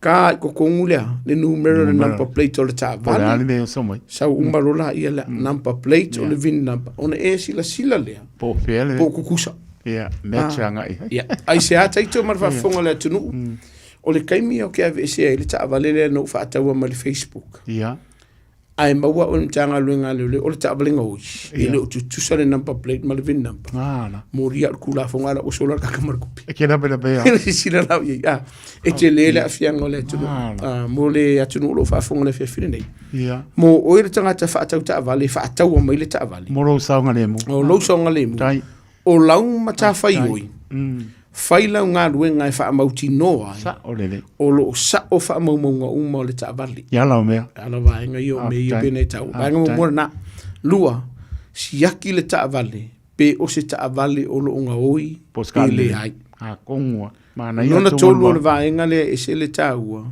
si aki le taavale pe le o iai se no ngā tupelo fai ai se a paspolo o le si le vaenga mo si fia le tunu taito o no lo lape ai le sila le tunu tu sara le vaenga i rua le lau whamtalaina o i e tolu vaenga mua o a ule i lau taavale le ua whatauina i lungo le Facebook a langa walu fai ila unong ni taavale ai le ilo e tangata whatau o le taimia aver tangata whaatau le lau taavale a mai lau kupe o so lau i auskali e po fia foi o te alwa ai malai o le kaimia li liwa le tangata le taavale i lalo o longa ino o longa ingoa a kulu markako finance company koso mai o iaranga ioi pasi sila lai i le te leo le afianga a le ua sola si milianga dale matala le ua sau noia le ima se ngol vaenga lea ma le tatou fautuanga o le ave taavale o lau mata fai oi o fai fuspa o kamiki o fai ngo fuha tamiki o le lei pepa o le taavale o saunga le murka le ai se ngol fatustu sanga lea ma oi le tangata fatau taavale si aki post taavale ngoi e le se finance le se loan awai o le sile vanga o fautuanga la via le tunu a fai o le kango i Karen tu taavale fa mon mo le Samoa ia e fa mauni te tongina lea le lua whenga inga i le loan o le taavale lea o no le la fa inga le sua faulistanga ta lea hoki ngai Karen to sa o le taitu nga sola no kamaka lea ai ki ngā inga ua mana tō po ta por campo lua masinta roi po nen ka nga po len ta talanoi le tūlanga lea o le Karen to ia te ua e le fa ma po le ia ua mo le aua le ave o e makano to se si mea mo le saunga le mo ta wale ave e alanga pai o lungo le alofa lungo le alofa e pangarea le wa e tano le tūlanga lea ia fa maoni la o le mo le toga wa le e aru uma idea e aru uma ka to o pidi o sala taito e se akala fa sa vai e se kala fa o poto ele se kala ngonge o la ufa maoni tongino tavale ai kasin masinga o ki kanga kala Karen tole la kor kusi wale ko ngir ka vale ale solo ma pe ba ko er kus pa ia ka ko hor pelo e yai vai ngai pupu yai oi a fai o le Karen tour tavale ya te oi a o le ave iso uso po se lo ainga e ma fai ona e toi alu le company finance e ki alu au mai tap ko se i se merkaba le la mai ia te oi mana tua foi teito ia ni ke fa pera ku se o le mo ku pere di le lang fa ra udo le ai o le te fia fa mana tu le tunu o lo ia ia lo mata ma fa na o le tunu mata mali o le tunu i company fa tau ta vale tala noa ai kele i faia se fai unga e ki Karen tu se ta vale o le fia nga le loli ngan man mana tai ngan man mana ta so chi mana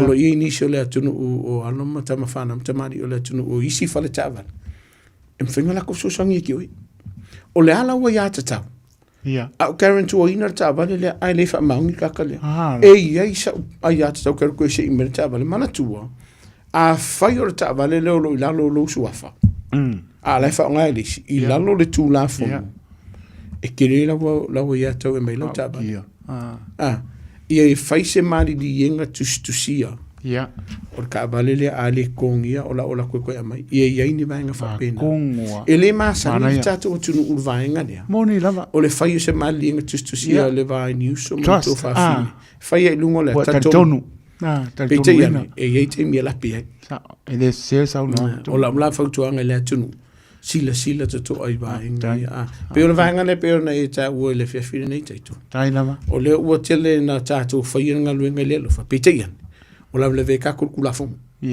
o lo no winga la e te tau lava ya te oi la nga luenga mo a mata mai ya e fengo le vanga le Karen tu se yo o ina fa tau le tavale se yo ya fo ina ye na e au mai tavale mai lungo le Facebook o lau mata fa yo o le fa mautino mo o lo so longa le me o mai lungo le tu la fo lua o se fe oi vai ngo tu la fo kongo lava o le si vea tu mo va ku sa le ya le male tangata po le ke le fa pe fa ko o le ve fa lu ai ia ko i vai tai mi au ke le ko mangaku ia le fa o ngalo ka lai senge e America pa le stanga ta volo so de e mana ko le o ia so long e ma ka ki o le sabor sal so ta ua vai nga le ka ki ona lo ye le tunu na vala mai le song o ye ni se la to le na fa nga ina ta vali ia o ta vali le stala ye la to pita ia o le anga ave le lofa ma ta tonu kongu fa ngar ka valenga e feo ye iso to ainga se i Moscow ka valen ko fa foi mai mun muriang sa uli te lo sala ia so wa ave la ma va nga o punitia ia ia fuanga ta to ainga mo le la varsele ni tongi sala ni ai mo fa manatu le tunu maniela manatu so se sala la vai sau ia o tu o le sala le la e me pai o lo ye le vainga ia pe na e tano ai le nei fia fai tawina e ma fai ai fa le tu la fon ko ya lo ona e li wina le sala le e ko fo ir kanga kale o le fa mauninga le vainga le ile tau sanga tin vetu nei e lua afi la usala nga maua e lima sala ese nga au mai ono le tangata au ave i le kavani a o le suerta vale lo ino na ingoa ala e adu ya ya no tango la i tu o le sala le ko e kusi to e fali liu ye fa fo ye ya o fia fo ngi me i lo la se e ko e video mai so le o le wo mai sala o inga fa nga alta ma yo fa ya ko kongi la sala ale o la to e fa fo i ben tavani o lo na winga e ye le fa mauninga e ma fai ona fai al tu la to ili liu le sala il fa peritania transfer the liability o le sala ni liu le sala le e ko fa foi e ave e ko kongi tanga o le vaenga pito sini ni taua e fa matala ile taimi le fa tumu le tato form le o le ta vale na o ave ya pai mala fai ile asole ele o ya tia o ta vale ai o le ngole mal telefoni le al tanga le ku sa pekele lo le twis al numero mal telefoni ave le mtanga luenga leo po le Auckland Transport fo le council o la ko sui ai le sala ia e toi fo ia la tolo fa ia le fa le fa mana ite tu langa le wo e ta wa tu ma o tu ole pepare pa tu le sala ese le ta wo ngele wo e ngalo ya ta to la wo mo na ba le sa yo la ngona wo ba le ita ana ke le ngona ku a vai pa te le o te masa sala te le o sala le tike le o mai ko ke leana le wa ta no tu langa mantanga o fie tu langa le wa mo le pa fonga ma si ta ta no ko le pepanga ko fai tau au ile ili ai to e mo lo no ko nga ko e pa po ye nga pe on ta no nei po le maro maro ya te mo ele ngata le na te tu o le sile vai ngo te foto ina ile tu no a fai la ve ke sile fia ele o oi ya a wo e te tongia le sala ya ono si tu fa pe wa manga o fa sa ina tanga tala e fa fe oi le anga wa usala ye sa e adu lungo e adu lungo oi mai e demerit point le wa mo mal time e o ia point ngar se la ia uma se ilolo lo singa mo ko por pasto por manu du que ia wo vidi de wil vai ui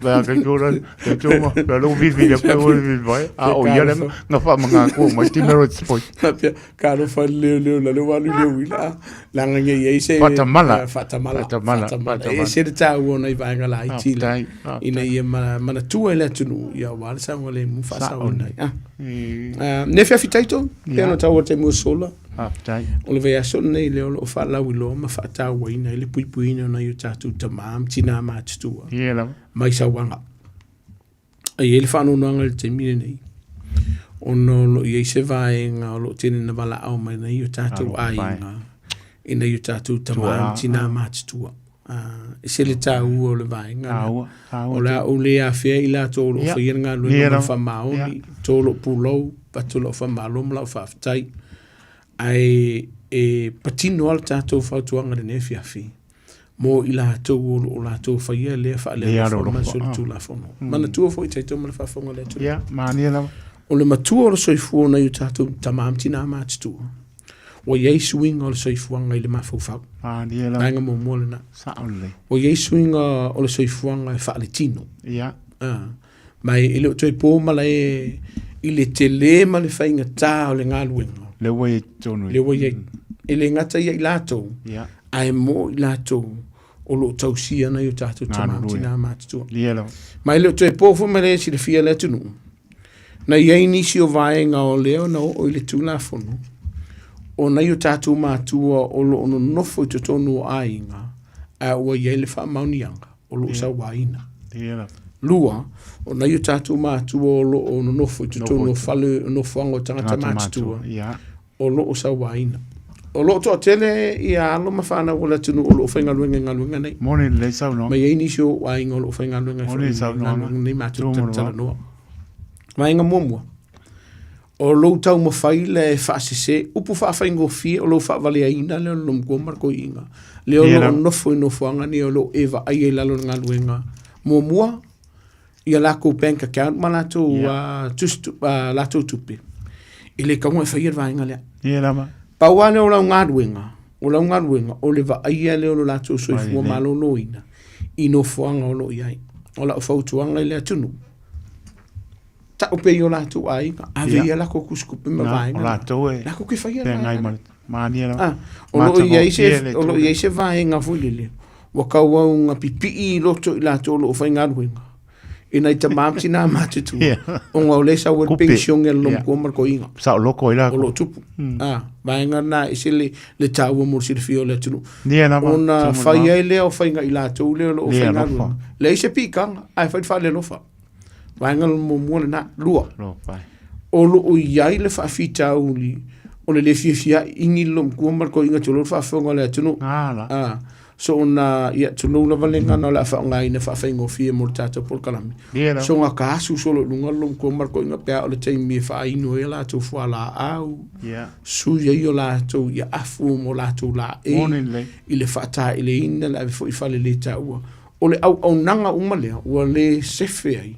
Ma le saunga le muai, na iu tātou tamam tina mātua. Moni le saunga, tumarwha. Te tumarwha whonga le tunu. I lau lawa ia tilo, tu lau wha whonga le tunu. Ia, saunoi. E kauka lia e lo ma fau. Winga wha le manuia le o whaia tangata nei. Wai le o se lako kangaka. Moni. Ngā le whainga ruenga. E le popole ke le. E le pole. A lo wha nonoanga. Ioi, ngā kupea. A lo wha nonoanga.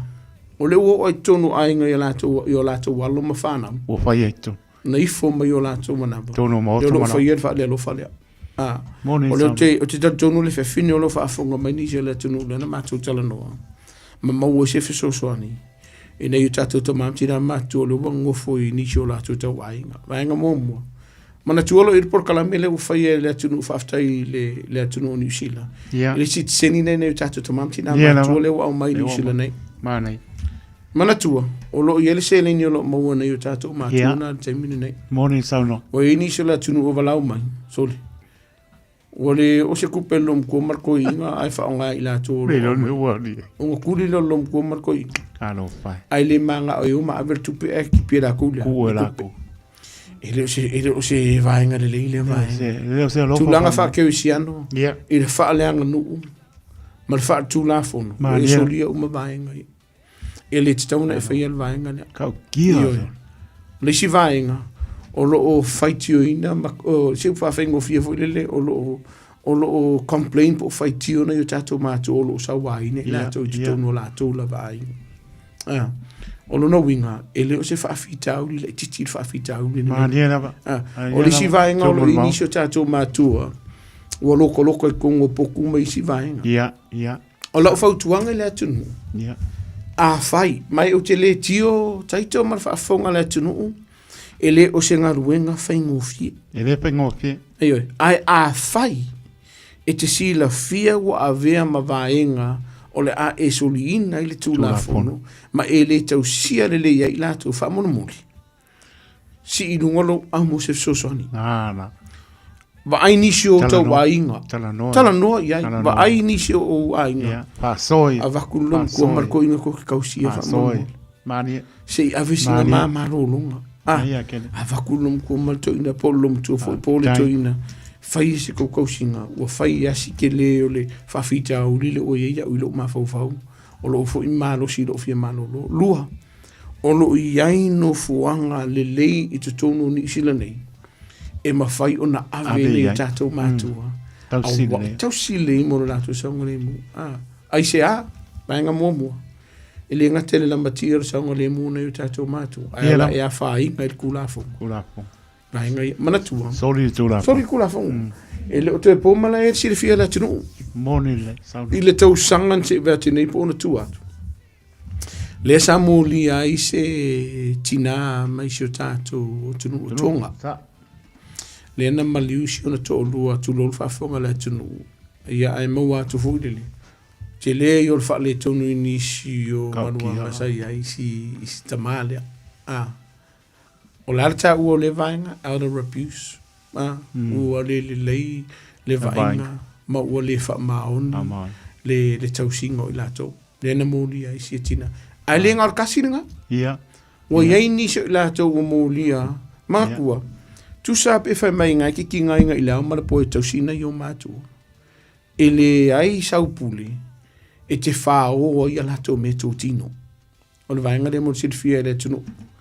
Ele ai so la ele ai se pule ia te o ele se mal si anga ia te o vainga mo e te tau fia ai mo kusfolau pe pa fangau e o lava i se leni. Ele ma fai ona e fai e vainga lea. E ma fai ona e tala noa. Kana o lau lava i e fau tuanga a fai o la amelum ko marko inga te tausia. Fai se tu tala noanga ma le uso ma tu whawhine. So anau pole na. Yoko. Le lau vai elum kua. E pako ma lia mo singa lua ma singa. Ke vai elum kua i a waku i ngā wa i elis. Papina. E mau ai lea. Se malulunga. Ele fai ngo whiringa lunga taito. Ele fai ngo whiringa. E mana mia fo i se taimi mo. Masio a inga i te malulu. Ia matoi whaafo wina i fo i le malo si le tino ma fo fau ma lenga. Koi fo i mai. O lo filisia ma le liliwa ingo tato mato. Peita. O nisio i lato. Wa fai a ono le tilo i se le ni mua. Lua. Fai le va inga tangata. E musu e se fa pe mai le laukile. Kua le alo fa pa i mana fai le hai. E le oi loa e le lautele Samoa. Le fai nga taha le ngalu ngolo e fatino ina. Sa ili se fesoso ani manu o fai ngofi. Nia na. O lo vai e be mal fa nono. Ne tato tamamti na matstua. Te le tato au nanga. O lo iai. Fetua le Pasifika. Yeah. Tau tua 360. That's right. To tele i o tato por kalame fo i e lo e mawhai ona avene tato tamamti na matstua. Lato te mafuta i manisi fo tamamti na matstua. Lato te tadie. Fai komingo. Ioi. Fai le pele swipi. O hala vavaenga. Ia lava. Or kai mina ngale avelum ko marko inga. Pa le sau koma. La. Kai mina i kai ioi relax. O tato te tamu fai e mantua. O le si au ngā whala potunga nei. Dia lava. E te lele avanoa. E whafo wina i fo le malo se lum ko marko inga. Mone lei. E le ngā te le tino ma fo fo ma le nganga fo. Wai ai sea. E kukana ngua kui diso mko ma le sko inga. Mo ko kala ko le ngā fau lea idea. Mo swinga. Ai o le vaenga pito sili ona tau. E pui ai lo latu saunga le mu. Mai sauanga lo tupu te. Dia na. O le fautuanga lea i tatu tino. A fai o lo i tatu matu ai no whanga o lo i te mantina matu. O i aiso ma salonga o lo i ni sauanga. Mai o lo whaasese ma whaavalea fo i ma whaonga ine ni se la tolo whainga luenga ai. O ni si nei o vaenga tilo ai. A kou aku o whaisi o le koe kalangolo mtua marto i nau whanono. Wa kaunga whakirikiro ma fofa pe e se whawhitau. Tana noro leo. Karangoa i le ngate le ofisa. O lo yelum ko marko inga no fangolo e awotantan nom tanga lunga lu. Siaki tino lom tu marto ina. O yengi manguanga. O tupu. O tupu tai tupu. O yengi uno oa yo lato tino. Wa ai vaenga whaapea. Siaki ia vaenga fo ile lo lato tunga sa tu lo. Po le lei ona wha ta ele tu lo wha malu. O le ona sui o lato la ei. Vaenga umana e se le ta ua. E ke vai fo ilisi taimu. O kaule ai lum ko marko inga. Ai sea. O kaunga siringia. Ioi. Upseta. O kaunga siringia. E iai fo ilisi kai me ke lako. O fa fia wa o marki. Le au ka folum ko marko inga o fei kai awe. Mo le pita no. O mana e ese. O kaunga e kalango iai. O ese me tu. Ioi. E iai le tai me te la tu fa pe me lum ko marko inga. O le fasia u ier vaenga. Au e te manatu ma. E me se lavana yu tatu ta mamtina ma tu ngasa ngasa fo le dementia. Le ta u tatu malo.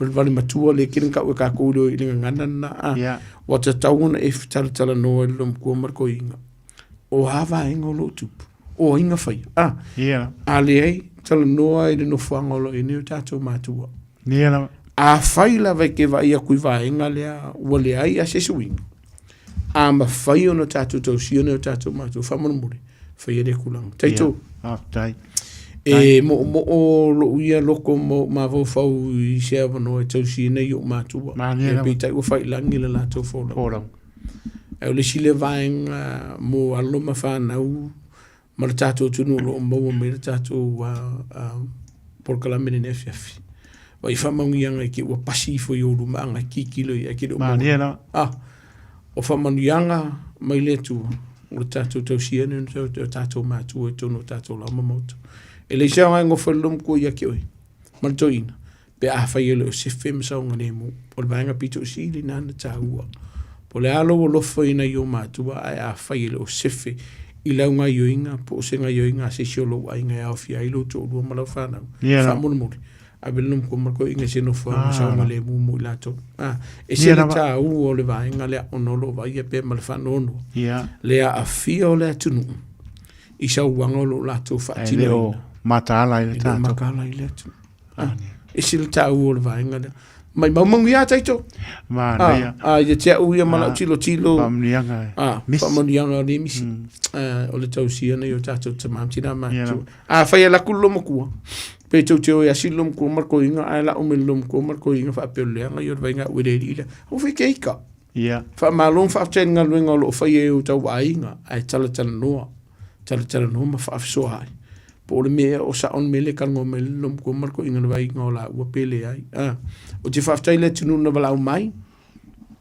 le na avi el foto anga i vai ngai to im fento au mai e tus fola pe fa na o no tatu tamati na matua ina la tu tau fia inisio tatu ai ko marko pelum ko marko se ku yer ku pulelum ko marko po yavi sila le tu ai le ngaluenga mai ai alo e fa tino ina man ngaluenga alofa pe no tau wateito o le fautuanga mo ila tolo o fa la to fa ile vaenga ai e tolo pulo ma moli la fa ftai ma la fa malo i alo ma fa na o me se fo ile lo tatu tun o lo fe ngai ma nga lunga fita ma tua o lo fa ia ma fa ma o ni ma fia amu yo ko mi yo tolo mo le no io to te ma futa ma na tatu ma tua ide ma salo teito ai se de ta o le vaenga le ona taito ngalo to tele termina o ka o la vaenga ai ai manisio vaenga i kua mai luma mai le lo tupu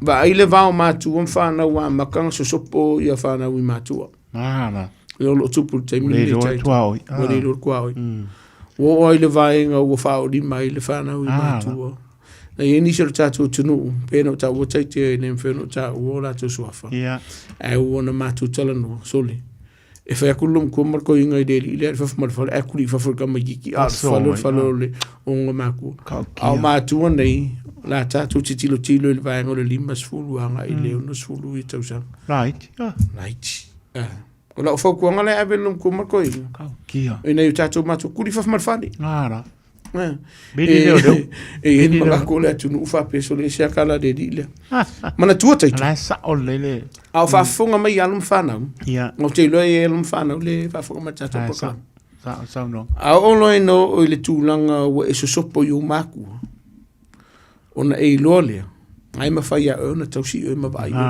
ai se no fanga file mu e ke sa lo ko le se pa a fe ke de fi fa lungo fa to lunga lum ku mo inga mana yu matu na ke le la se la ngona o le fautuanga i tatu ainga au e te tu ua vanoa i se vaenga e te loai wala matia lo saunga le mu ma fainga e lua vaenga e tupu le vale teito o le vaenga muamua o le faa o lima o lo walo i hate oi lua o lo faa o lima i lo walo e soli ai tula e soli ai leo tula faingo fia i o le vaenga lea fili ai la o leana te lo tatu tunu ulena vala o mai fa me solo ke fa kulo ka di iso le finga lo ai ngo fukuli fa mal fa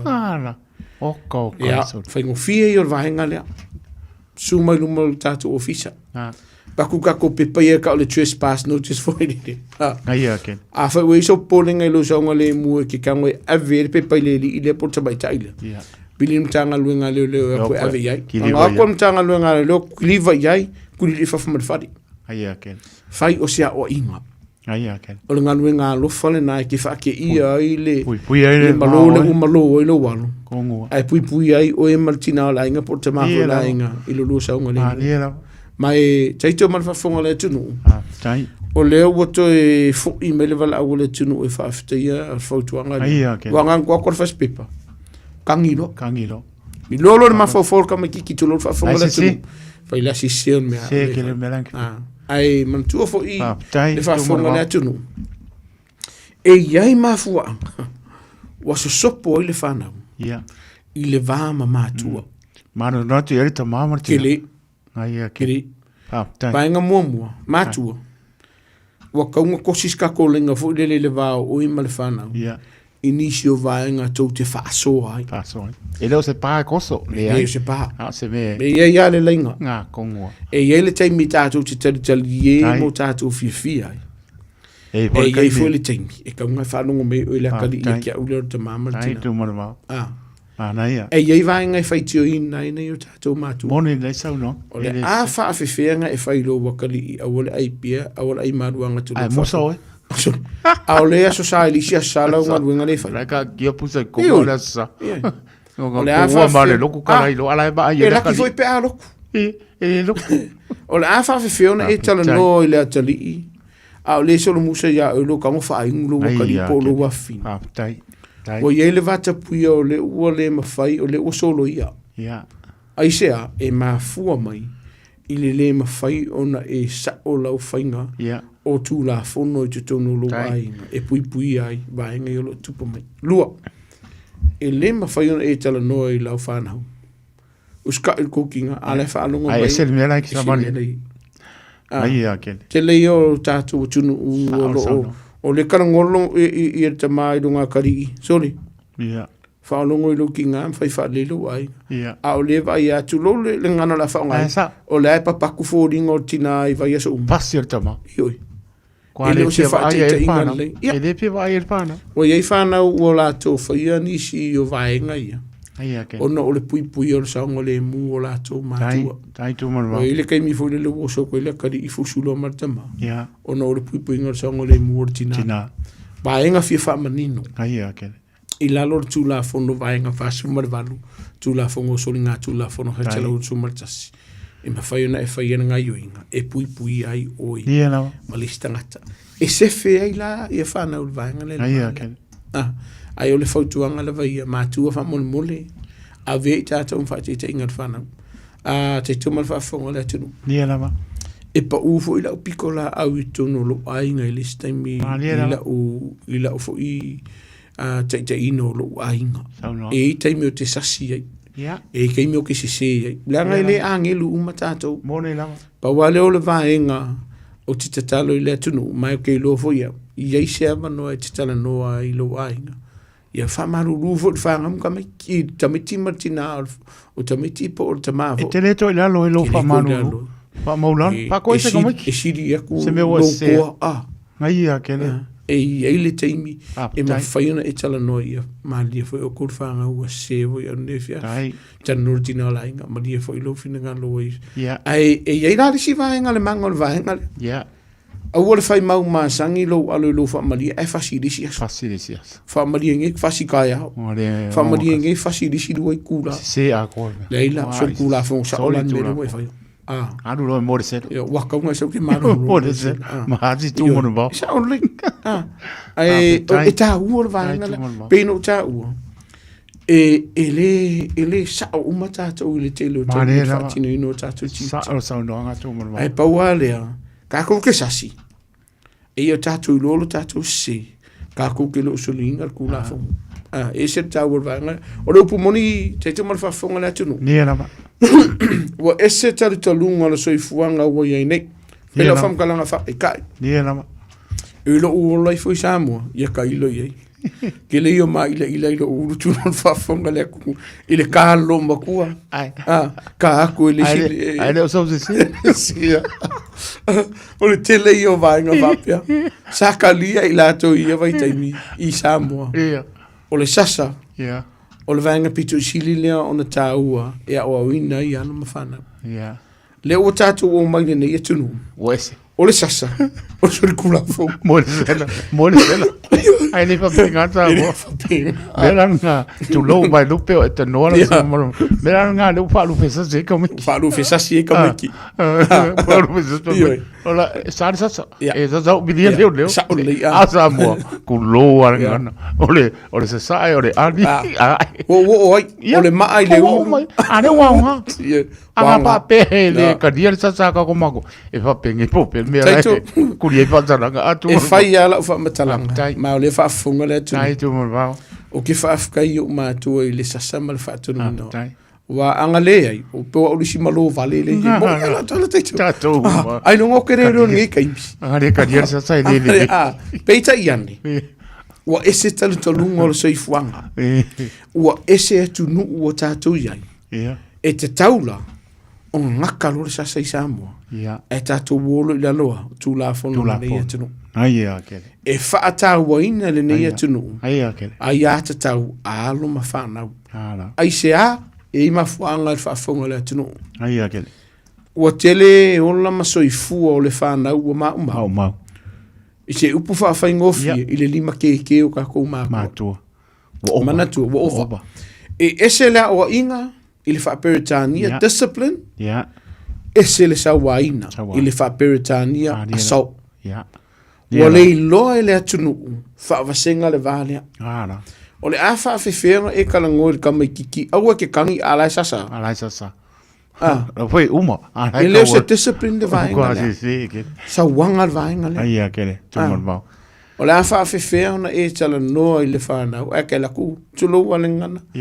Po fōringa le kamai kiki luma o ngau. E la ngona le tamai titi le ale maa. E le ngakalanga ki ngā fōringa. Aua. O tia I ma le loto. O le mafau vai ana wo. O le koe se. O le koe se. O ale la aulai kamiki. Lai whapea. Ia. Ia whapea la. Whapea kako. Ai o sa olea. Ne hai. Whamona mole tātou tunu. Ia. Mai o la whamanino taito. Ma le whafunga le tunu. E le ai so usala mō. E lo o laku loka whaalima ia o ilo la po lo mauka. Pe a whau e whaori mai se si au lo wainga. E au fia ima whanau. O se vaenga fia ke rei loko tūno le whafonga le tunu. Whaakingo lo tiu te lalo le tū la whona. E loka I oi. Ona ina ia whasao ina saunga le mo le ola mara soifua. Kongo. O seisi ua e whao ina. Kau whai ma oinga. Te le alo ma whanau. Ma soifua. I o lai koe kangi mai nge ia kia o le oso la finge tu lo whafonga le tunu. Lai koe kangi mai nge kia o le ua o le finge mka mai ki asol musa ia o le musa wai. O el mapuak. O I kikina. O lai koe vini mai nge mai kangi whai mai oso la tamalo ma ale whanau. A o ile nga ko fo nga te le tali e. Ke le vango nga ma ko. Ke le vango. O ko runga vango nga ve. Pe o fo. Ai ai se taimi wata tauna e ti le tilo mama e fai se fufuanga. Ele tai au taito. Ele o le vai so fo. Au nei. Tai. Fai se swinga I lo ainga. Au ke fa kani morisi. Au ke fa kani. Wa le lo pe sau pe. Wa I lau pia o ave I lau fa mo mo. Tai. A velo fa mo mo I lau fa na. Malo to lu malo ai. Ai to mo mau. A wala velo fa mo mo fa la velo tato ainga ma me ale kale si to lo la vale fa fonga le tunu la ngalo tupu. Ai a velo fa mo mo I lo ainga. Ai se a wala no fa yel vainga le. Le. Ona o le tele te mi mato te fa tala no ina I ana I si tato tunu o lo ka ina ntanga nuinga. O le han ma fuanga. Vainga mo mo ale ten fa mai. Momo, ai o le po fe o le ke le fa la ve lo le coupe a wa ko ma me manga ma le fingim ka mi porta ma fo mta mit. Ya o le lo plan me la fa. Pe vesido. Pisaro. Ale wa ru coupe fa la ve la le va nga la utili. Ala le menga misa. Ala le menga misa. Le o la val fa so. A ve lo fa mo mo lo ainga. O lo lo manai. Mai le te ele o ye le matapia le manaia. Ah. Pe la pa fo chama fa nga le fia fine nei. Morina. Ai o lau asika piko silia lenta o lau ainga. Sao pana. Ioi. A fai fo I o le ane ngā luenga tele sa e faia. Ai o le fua mai fua le lei. I iei pelo o lo fai lau whanau. Tu mau ai. kumau. Tumau. Langa ia ile si vaenga le lo vesi ainga. Ua faita ma fa apito ma. Ia. E le mana. Ua sapai anga ka me kiki o la mo mo ile kupe. E fa tutu na ia no fa na o le ele isola tu sao tau se le ni ma vaenga fa pena tu no lo vai. Ia tu sao. Usale. Langa ese le a faina yo ma fofo. E ko fi ainga I ka miki. Ai sa o sa no na tu pele vesi tonu ainga. Mana tu for tato foto anga ma sani. Italielo ma fofo ma fu anga e tele na ngalo lue ina yo tato ainga I le ao ma le po ma tira. O le ono o le tamo faina o le whanau. Ai o le vaenga pito usili ana tau o le manga mia ka miki. O lo taimi. Ia. Wa ai se taimi pana noa e te tauna whaalu molo ainga. Tala noa. Usa whai poi kukingo fongo maka maka kou TV. Ia. Le skou kala. Au le kei I. Ngā kongwa. E ile taimi o te sasi e taito. E ile taimi e te le ilo taimi ilungo ngā ruenga. Nera. Makau misi ele kei mi lewa o whaalu I tamiti. Ma putai. Ai e tele whi o taimi. O ki kongo fomo koe ma wufau. So, a ki wo mai kai o leo me mkanga ruenga kausia o ka me ke kausia. O la fautuanga I le atu. Wha mole mole. A velo fa mo moi tatu wala mfana mo tatu wahinga. A le vainga pito si di anta o vainga ni. O wangi e solina le tula fono. I te tonu lo. E mana tula fono. Mana tula fono. Dai si dunga tula fono. Taito mana fa fonga le tunu o va ai I le tele o ainga o vala. Ya la o fes tala fata ita. Maniera. A fai ne o la mo li al tama portina le sa waina o le fana o portama fo portina. O le kei melo kai oi. O le ai lo nofo va ia. Mai ai vainga. O le nofo va ia li. Sai tia yo. Sai gia yo. Kongo. E o ai lo vili. E o lo tex. E o lo va ai. E ki le koe vai lo to lua malau whana. Mai e iai le umiongo o ku le lua tausanga. Mai si sila la ia ke leo la fia. Ke. A fia le mafofa o le whana o la toe va. La le toe va ia oe. A fia le mafofa o oe. Ia. I lo heva ai I lo to lua malau whana. Ai ngā to. Ai sea. O no le whata mala. Ko sila la kiki ai vainga ia.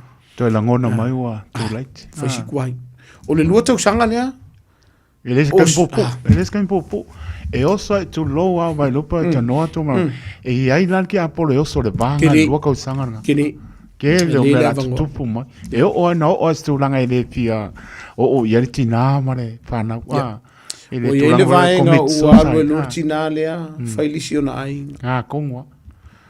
E iei fo isi o ngā whawhi kauri le vaenga. Maria lawa. Leanga ua iei whawhi tauri ua tupu le vāo ta mā ele ungia la ko whanga o kengi.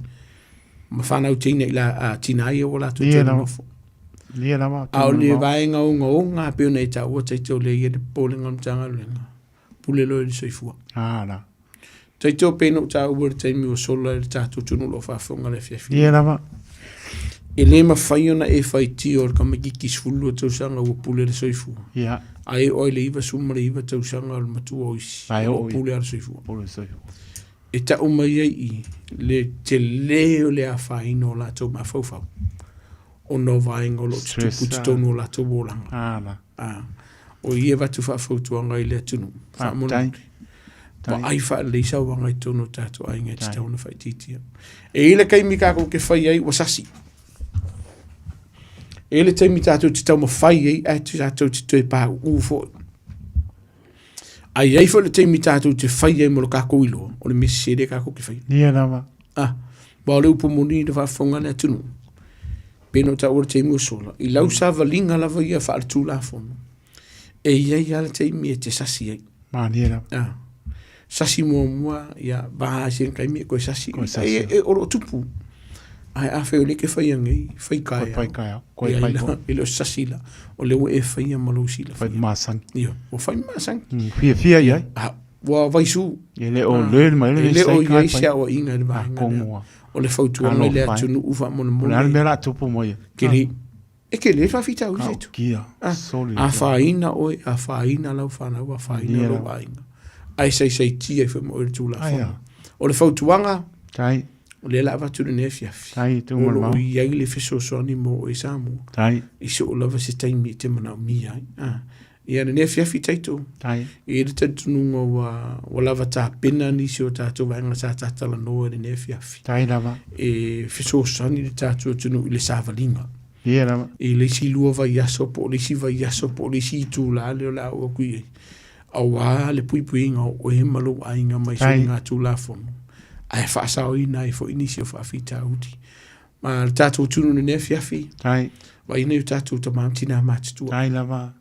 Mo tātou ta mātina mātitua lo mo mer tātou por kalamene ne fiafi. Mo muli lau whaafitai ma lau whaamalo.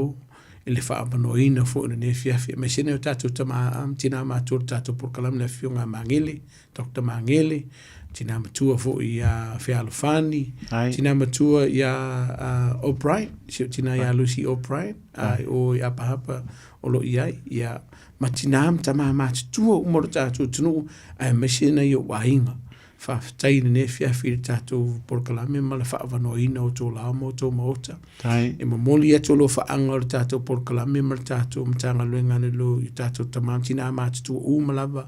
Ai maisere nei vai aso le whaatau waina o le puipuinga o le tūsaunga le mū. Mana tua tātou numera masani taito o le tasi. Pe a whai o iei se vaenga o sei ti ai o i le teimire nei. I se whaalawalewa whafose i e lunga mtanga luenga le mū. O le tasi o lima. E mawhaiona e whai e leo penga te whailangi. Po o le telefoni foi. E longo ai ma fiso ta i le mtanga luenga le leo. Ini vaenga. E te fietara no ai. A lan mela i vile ngangu mela a le ma wole orua tasi. Tasi o valu whaiva. E mau waila to o una whatauwa. I laulava ngangana e wha maama lama i vaenga o le tūlafono. A o laua ia te tau. I le ne fiafi, muli lau whaaftai lau whiunga taito. Pe fōri tātou a lesi whaasera lau. Mua po kalame mātanga o fie. E ele tali tonunga. Maua nisi o vaenga a wale fsosani le tātou tunu le tātou sa valinga. Ai maisi o lou saunga le mu whamonia le tu i o whai walo filima. Vaenga o tutoi whi o re tiute. Ia vaenga whi o fuwhanga o nei vai aso. Ia mana nei whi masina o lamlama whaiu. Whamangalo le tali whatau wa. La asa au nanga o le tautamari i lau whaafunga o lau sila fo i Samoa. Malu ave whale o tōwhina ngano. Poto lava le tautai. Ia i te mele atoa i o lana sa. Ia mai moli le whaaftai le atunu. Moli fo i le whamalo. Ia tātou paanga māsani e tawha e whiara nei atunu. Le malu lu. Wailo tūsaunga le mue ave lo whamomua. Nai lo sisi lava vaenga. Whamania le ture ne whiawhi tātou toi wheloi.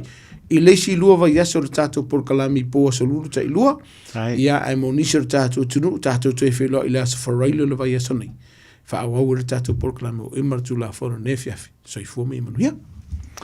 Marota noa, te mwana vau, ua le ole lea, le selu atu.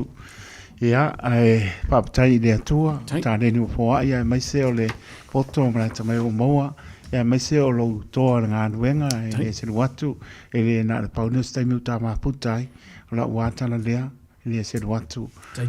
Lo le langi lo tau taui, alom pāna o le tunu o lo pena o na lipa mai o tau pina ngalo le malu le tātou tunu o pia lama yanga iai. Tō tampai a mai tō wanoa. Pe lama no pai atu po le atu langa le umi tau mai wa lama matoi lea. Si le fia le malo le atu no o, lau pinga wenga o tu asin sino lo tatano mo o tō tātou. Mo lo tō manatu mai. Pāptai mo le tala ia o le abele nei po o matango fiu manino turanga uma. Le toi pai po le programe le vape o toi paune o le programe. O le fianga le malo le tātou tunu. Ia paulamba i lea o ia lau po atam pai ngā pe o na e ta noa mai sau noa. Ia o le whao ngā o le mea tāua ne. O le whao ngā o le mea tāua le mea tāu fiofi umai o melele. Ia o alama le anga ilumo o tātou ainga ma le bāma mātua. Bāma whanau. O le vele siri o na no fouta i ai mātua ma tātou umalama. Lea se ato toa. Ai tātou o te sili le li i me oma. Tātou te maua na mapana. Luna lava nganga pa i o sosoani sili le mo tātou. Ta iala le mo tātou me oma. Ia pa leo ai a vele pa tau wane o na whai maponga tau moli po lenga le radio. Mai so le ato le atunu. Lau whai ngā venga tatopi na i o mātua. Ia mai se po i tu asin sina o lo tāpo ia whaiva.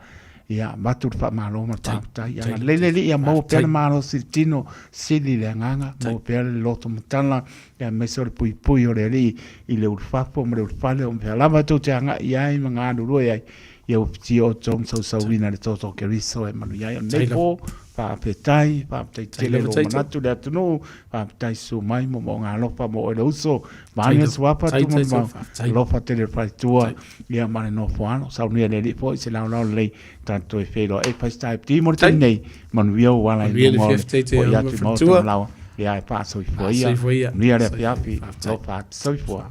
Soifoia.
Atu lolo le basa si pok mari o le tio ma ben si pa mai atu ai tato proclame o le tula fono mo Samoa pa tai atu mon bao mon vier po atu so ba le swapa tu mon bao malo malo ya pe pa pon mano le tato no ne po ya me se la tato sam vali tula fono e matala e le se silunga tula fono so ponga por proclame na se aso iluma tu sai male lofa maranga leo lo tato matai leo tapen mai pasta sa bika le buka ia mo tato proclame taimi o le filifilinga smaila pa ponga Samoa.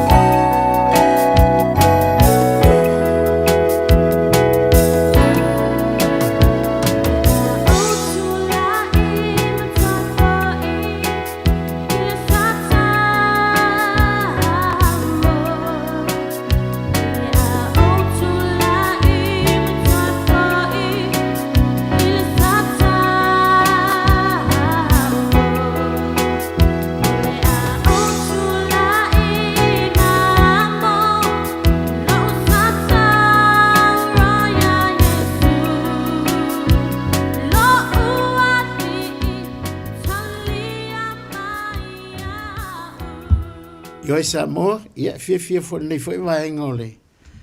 O le fia toi fatalo fo ma o fo lo fat fo nei foi vai ngole fifi. Ia I lauta po inga malu. Ia vi ia le ali. O lo na lo fo I le tai au malo na fa ma ni le fia lo to soi fu au na. Ia fatasi fo I ma se fatau va ni fo ia fia la solo nei aso suma fitu. Ma sina yo no lu afe luongo so le wa afa le tausanga. Ai vi ia le atua. E uia ina langona fo e malulu. Ia e whawhitai I le atua lo langona le mawhanawhana mai o le whamawhanawhana mai o le atua. Io e. Whamawhanawhana mai o le atua I lo soifua. Ia mago fo se whaasilinga malosi le fo ia fiafi. le fo mfano toi se vali mai mo le fa o wina fo yo le nei polo kalame e lunga le upenga te whailangi o le taimi o le filiflinga i oi moni am fa maoni ne o pole pese le tatou fa longo o le mata upu sa taulo fa mai le apostolo Paulo o le mata upu sa taulo o le valea le ie o malaya ma le mana ie o fa olaina wai de kaua ke le fa ola tanga Yesu Keriso praise the Lord. Mai male mana ye wa faulaina a le mata upu sa taulo o le valea ye o malaya a le kala kuspa ye le o ka kung ka malaya fa mai tala tu spa ye tu se ye mia fa mai o lo manatu o manatu ya te o tau se o manatu le manuia le manatu le malaya o ta taula o tanga te manuia e fia fo ila ne fia fi ye fa ta lo fo ma fo lo fa tu le pa ia la silasi o le tata ma ftanga ile nei po ma nei fo ia va nota wa ia o tata to ma futai Samoa e ma nei le fo mai lo wa si fa statu te talo ia e manuia ai me uma tata te faia ia ona mataria e fo le tata por kalame nei fo ia fia fi o le taimi o filinga ia ma wo se vi inga o le nei po ma to fia lava lo ma to tua ile nei fo e fia fa nene o e lava o le tua o tua le ia se isi tua e tu sa mala o fio ma to vi ia o lo ma to tua nei fo va ngo le fia le fo mo watu le mala mo le nei aso sa fia ngai le tunu i fia o mga luenga i tofi ma tiu te fai va lo filima ia e mai se fo ina ia mātou whanau ia o onga le ngata fo i leo nai mātua mātua i le lātou fo ia vanga tau le i o le tapua i mauta malawa ia o alo tama whanau i whi au mga luenga i tofi matiute le ngata fo i leo le lolo le tunu i so se mea sa iai le nei aso ia mātou te tau whai vi ia tu ma vi ia lau fio ona o lau alofa i le tai au ma lau wha maoni i le afiafi o i fo le nei aso i na upo whaaftai ma wa pelo mātou o la tulu i mawalo mātou malosi ia e mai se o lau fa malolonga le isi o mātou atunu e ala i o fa lava ke riso manu malo le sa tauro ne fiafi le ie ia wala watu nganga pa ia fio mai o e tātou fai por kalame fatasi ele nei po lau te talo i lau fa unga le ie le tama i antaito pa pena fo ena tula i mai lo mātou mo insinei no por kalame te talo lo mātou tuang le nei fa watu le fa long tapo ia le atunu le nei po le ie na o ia ke silafia loko umalava o mafuta mai le nei po talo le ie taulava i ne fa unga ina le me fa inga a fio mai oia nganga pa ia fitarai e malia i o mātou loto lau whauunga anga le lei oia nganga pa ia lea matango le nei polo kalame se i o lava i nona whauina fo ia tu ia te oi lovi inga Yesu ia ona o lau suafa ia uole mavala o tuai amene ia fia ne fia fata lofa mato e folofatu ba ia la silasi le si o tata o tunu i tupu mai o le atunu i lau whaiuta ma le au whaito wha ia le ngata fo i leo nai mātua la tofo i avanga tau tapu tapua i maota malawa ia whape nao na whengai le atunu i whiau mga luenga nei aso fia fata lofa ma folofatu i le pa ia la silasi o si o tata o tunu e le ngata fo i lea i o paanga masani an lei polo kalami lunga lo penga tu whailangi fata lofa ma folofatu fata lofa tu i au na le atua mautou fale tua ma lo fo i le lo whano no manuso se tovine o mai mo mai por kalame le ngata file o no pia i fo i no mai kalesia ma lo le ngalu lue ma lo fo i le loto tele i le ngalu e ngale atua ma lo na fina ngalo mauni nganga si tele awale ma lo le atua fi fata lo fo mo ofo lo fatu i le nei vaenga le fiafi ia fata lo fatu fo sunga teito so i tulanga si uso fo ia sau ia ma lo so le fafitai le atua o lo va ia tulava ia lo tu mawale la le leo o le ao ia anga le lei fo i ma familia ma ia iai per familia anga le atua ia e male fa unga le atua i lau sunga le dia wao ia e mai se fo i le ainga i le ngata fo i le lo mātutua ia so se me te alu iai ia leo atu lo so i fua ma anga le le atu le atua i me umati iai ia le atua ne fiafi tatu te mofo nei avanoa ia mo le toi fa wino nei polo kalame o le taimi o le filifiringa te ilo samo o le ka oi o nei polo kalame o ke le fa malo sia oi a le tatalo ai e tātou te mana o mia Yesu e tā ua le whaiela o whiwhiringa ia a o maua le soifua ma le ola ia nei la fiafi o la tātou oro i se upu se tusi fo i e tō matau ai le tātou fo launga fo i nei fo i vai aso ia maanga le lei mai le atua nei fiafi la matanga o le tātou por kalame soifua mruia ma lo le tau atai ia vi ia Yesu le amaua la se tātou tusi whaitau i le mo Samuel a lona mta upo se furu ma le ono mo Samuel wa lona mta upo se furu ma le ono ia a lona fai upo e fitu ka ku fa so solo ko ape alava fo le tatou teimi ia pe anga le foi le le loto o foi o le au na lo tiute nei po ko fa po ni si ka ko kula praise the lord o le au tu le tu si fa pe o fa wina ta vita e Samuelu wa ami e Saulo ia ta vita praise the lord mo Samuelu alom ta pe sum leono o fetalai mai Jehova ia Samuelu e te fa no ia Saulo se ia fea awa o la fo ia te ia ina ia le fai matupu o Israel. Fa atumu ia lau fanglifo. Ile suau, ile e alu, o te awinatu, oe ia Yese, le petele ema. Awa o iloa iona atali i, le tasi o te faia matupu. O fai atu Samuelu, pe fa pefea ona o walu atu, pe fa pefea ona o walatu ai, a fa alongo ai Saulo, ona fa sioti ai leo ia tea.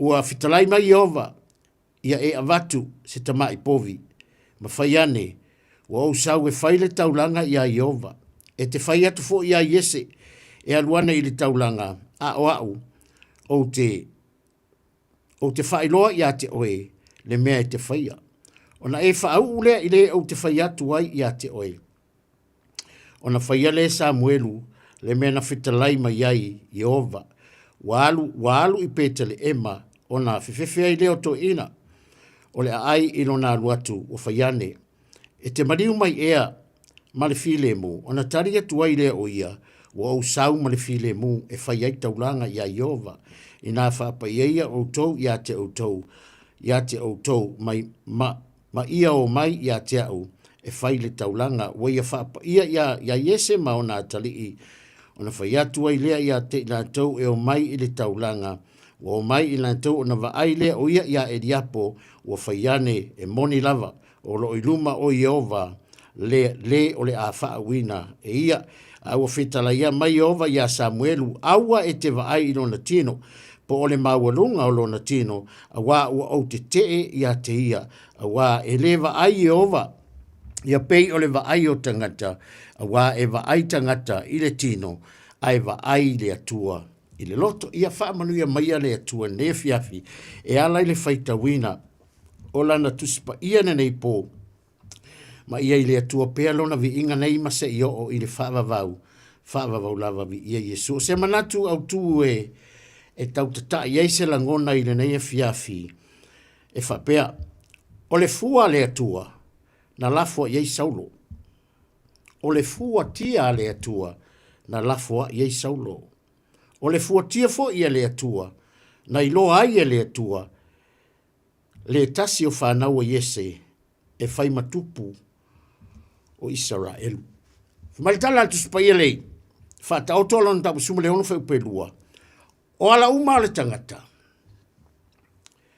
e le lei ai e iona manatu, a o le atua, whamaritala atu supa ia o le atua la, o lai fea lo lua ile atua ma le fua i loko.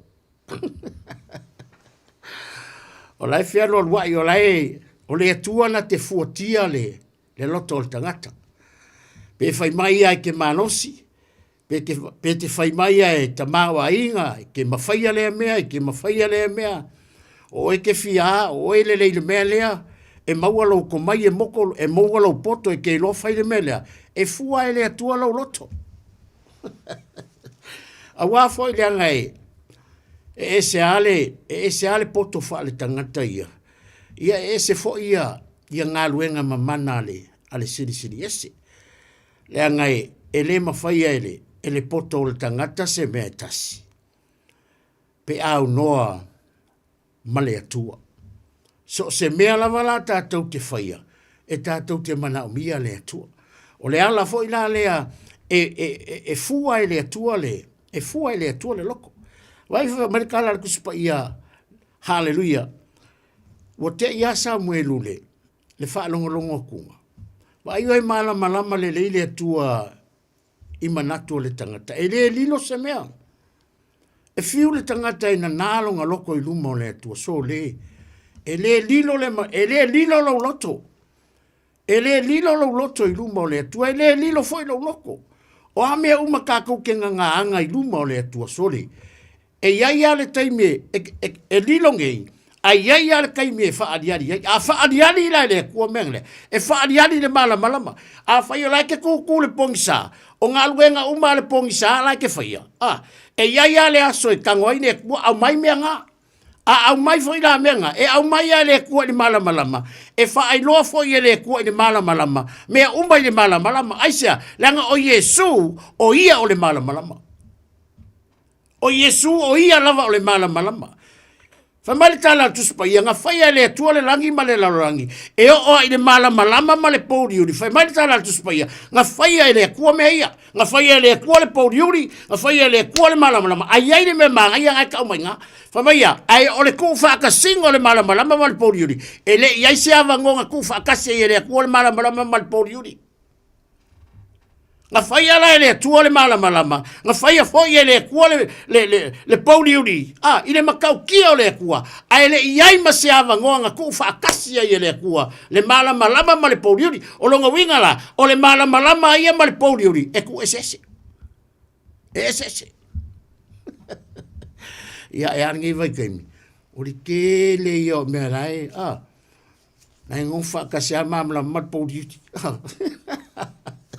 ia e fa taifo ilanga upu nefia ko fa manga ku mai de winga la fa mtalang ma ko mala le le ya le ku ka ko ma fa e mala le le ya le ku yo ka ko attitude e mala le le tu yo tato lot la winga la utala i lo le le ku le mele ku pu le loko Samuel la winga fa mtalanga fa mal tala tu spai o ke Samuel le fa ibu mo tu sime o fetala mai yo va ya Samuel e ke whaangoa e ia Saulo se ia fea. Vai de mela lairo le kol whaangoa le loko Samuel.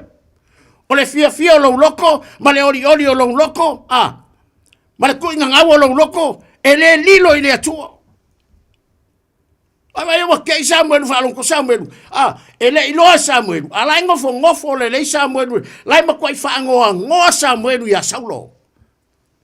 Ai mai de au tua tato mnatu. O le fua tia le atua, na la fua iai le atua o Saulo. O le fua kia inga la le atua, langa o fiango fai aku. O lai fea loa lua i le atua ma le fua ai lau loko. Pe ke fai mai a ke fia o ngā, po ke fai aku o keiro fai le mea lea, po ke fai aku o keiro la unga, o keiro pese, o keiro fai so se mea. E fua le akua le loko, aisia, langa o mea le akua le fai le poko le tangata. Ele fai ala ngā luenga le atua le malosi. Ele fai ala ngā luenga le atua le oama le tamau inga. E fai ala ngā luenga le atua le loko le lei. O le loko le lei la, e fai ala ngā luenga le atua. Awa ke ila Samuelu.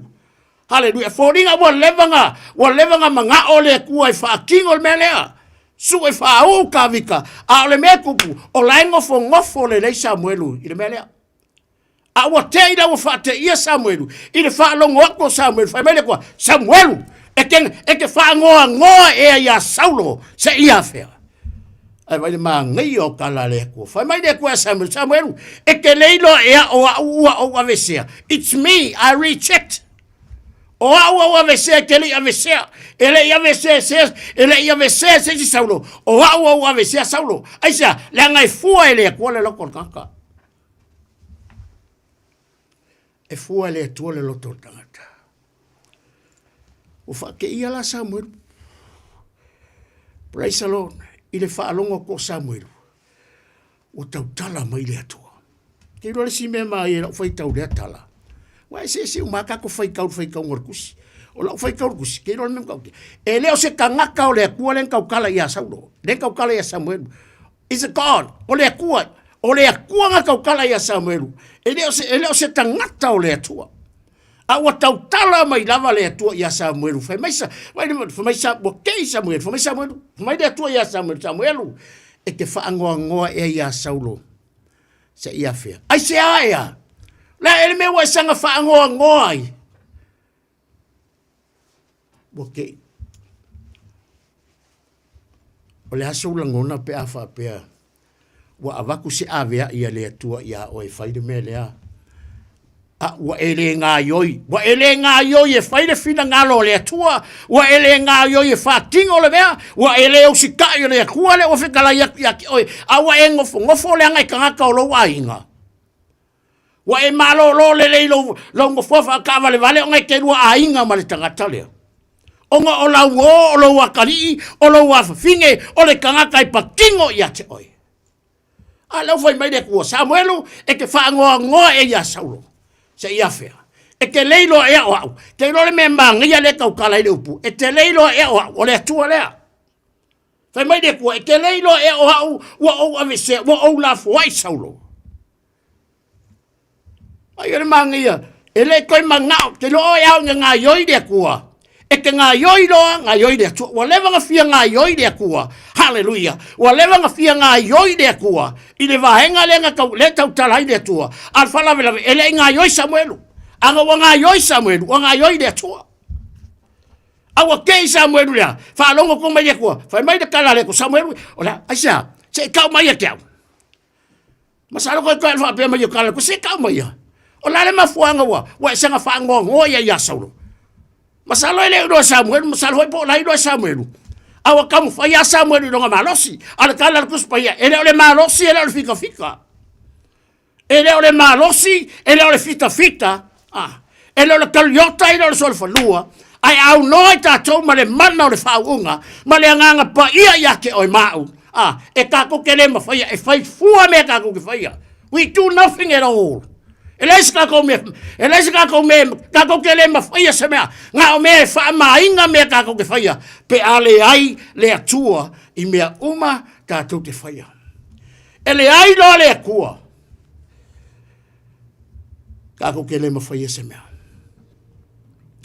Au whate ia, wawai, wa lewa ngā fia ngā ioi le akua. Whatever, la le winga fa mtalanga. Fai mai de kua Samuelu ke fa ngo ya Saulo se ia fa. Ele ko fa akali de kua nga kala ngoma i le kua Samuelu mai lo. Ele ko ese full stop nga pili yoka pe full stop fa ngo le ko me kulunga. Ke fa ngo ya Saulo ke le lo awa la vesea. O awa la fo ia Saulo. Wai lo le kua le ko ya nga. A fai wala fo ia le kua. E ke mi ka ko ke fa pe ka lo fai. Po le ese le nga. E se lea o ngā le whaamaongi e whaingo mea loko.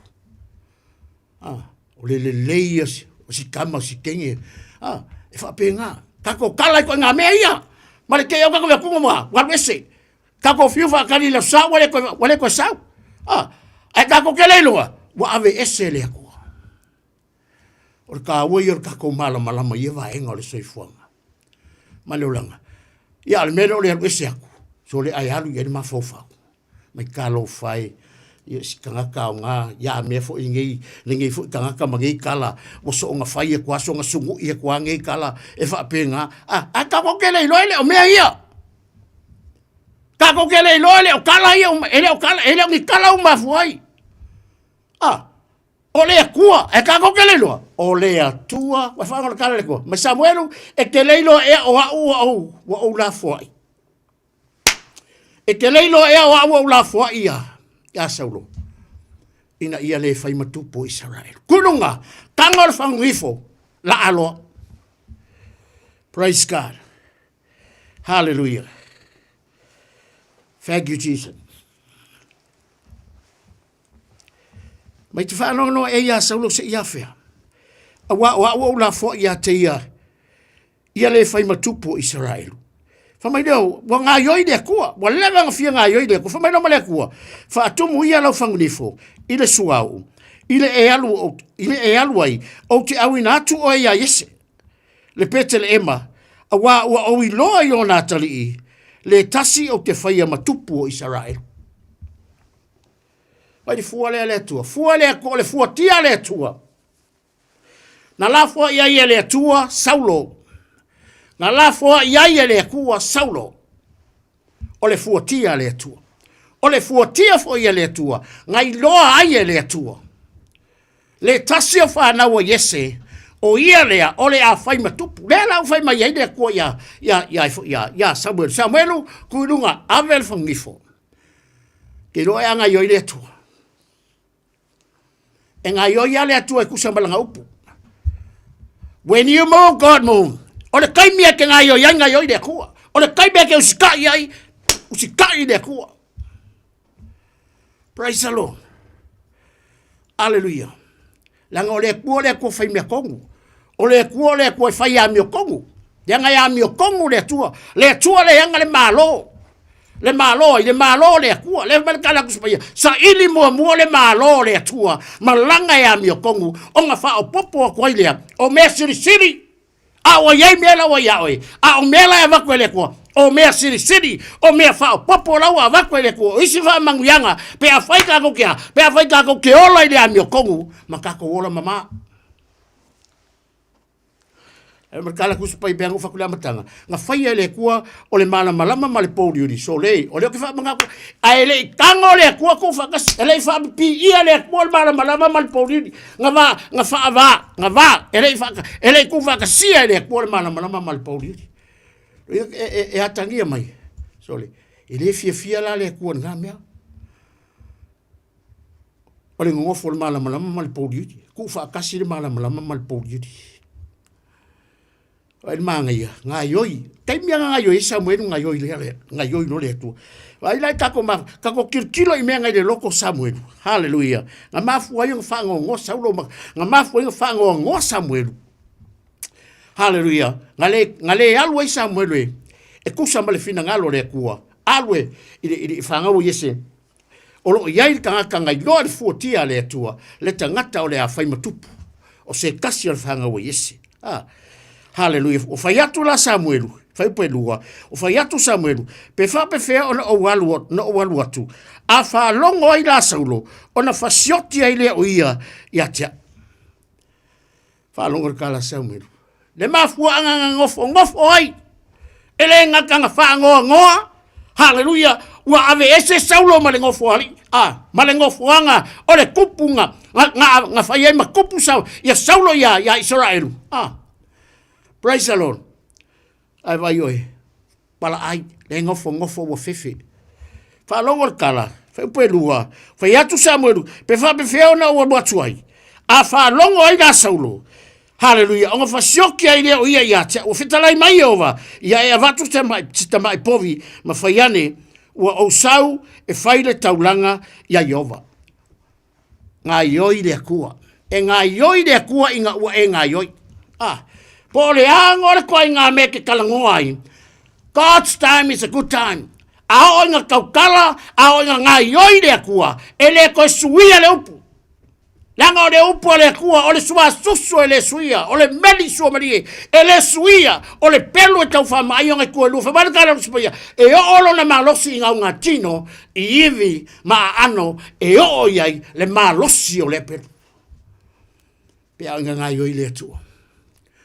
Wa fiura ia Samuel fai aku a fa longo ia Saulo fa sioki ia kia ka ko fa longo le menga ngofo i Samuel praise the Lord ke loi me ngau ka ko polonga ai ka ko ngofo yo ka ko mafo fa ka ko ngofo yo ka ko langonga wa ka ko ku le me se yo ka ko loko o nga vele o ka ko loko maloko o mali lili wa le ma fainga nga yo ka ko loko wa veo ka loko maloko pala ai wale ma fainga nga yoyo ka loko ile fina ngalo le kua ma fa ka ngule wala awole tu nga wala awai lo soifua malawola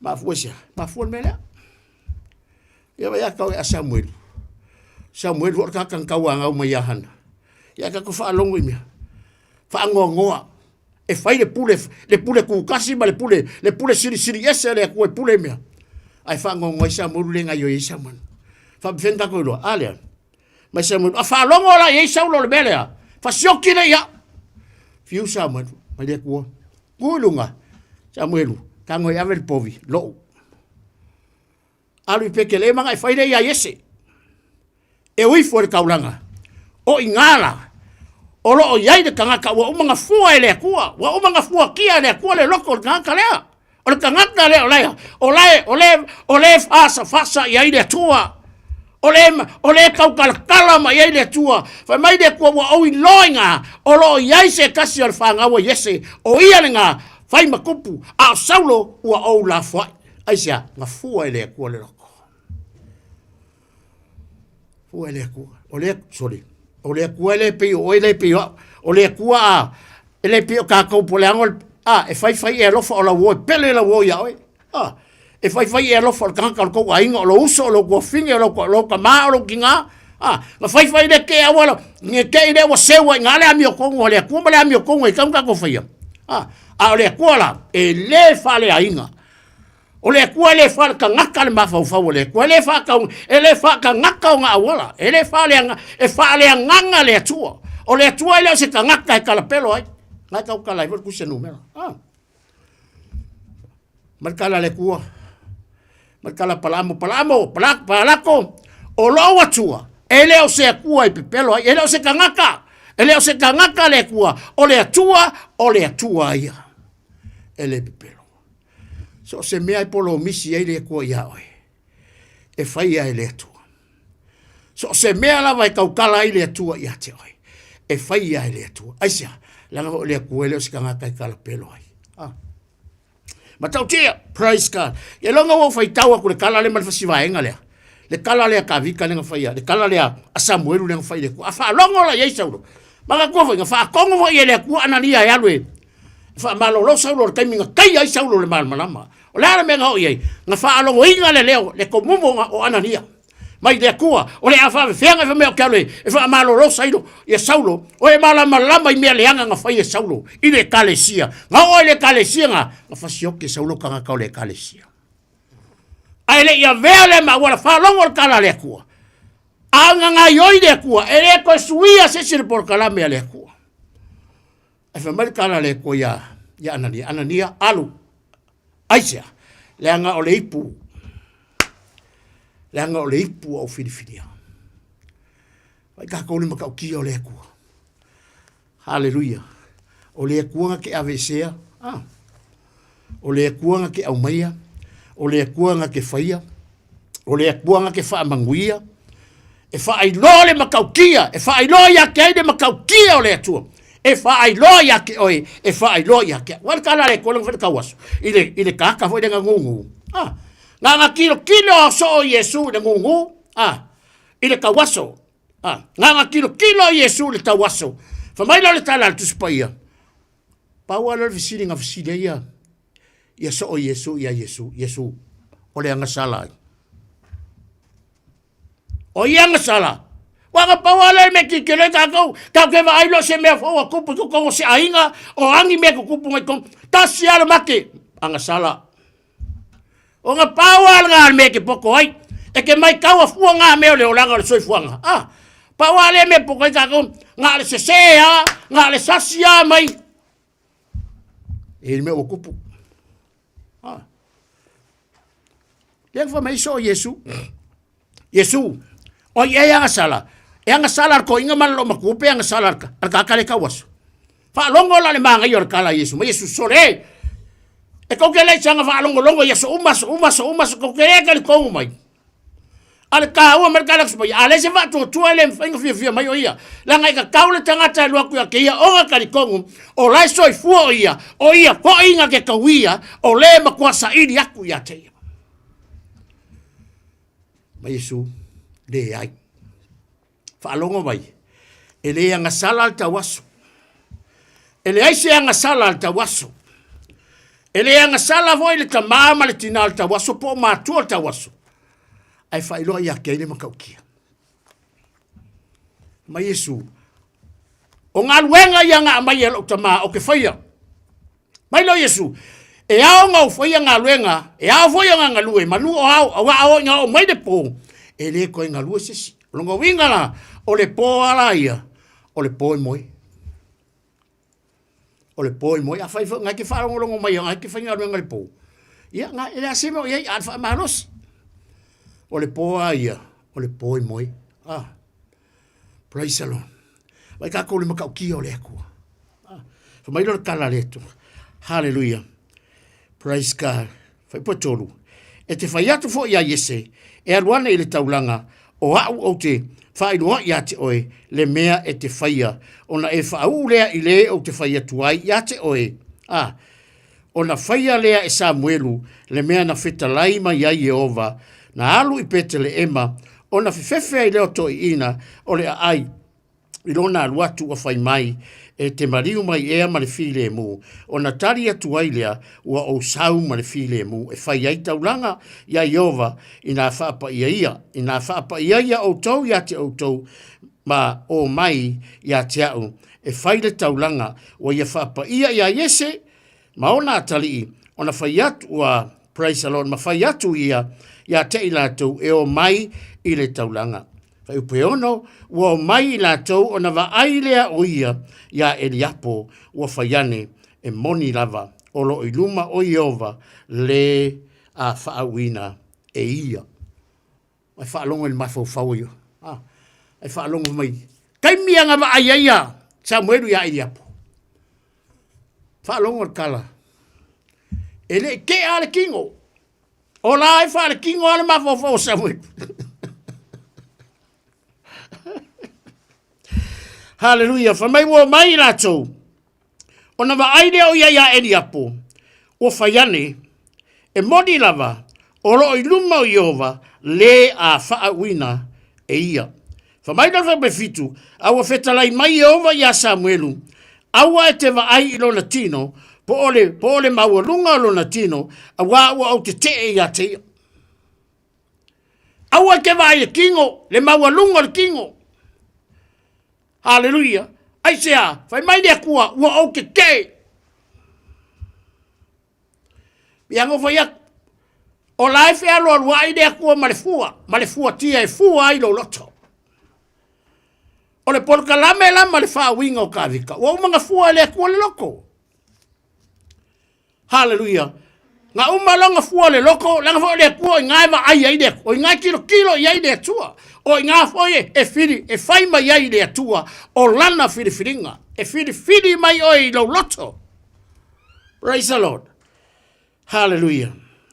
A wāu au te whalongo, po ole maua lunga o lo na tino, a wafital mai ova ia Samuelu, a wae te vaai lo na tino, po ole maua lunga o lo na tino, a wāu au te ia te ia, a wae lewa ai lea tua, i lewa ai a tangata.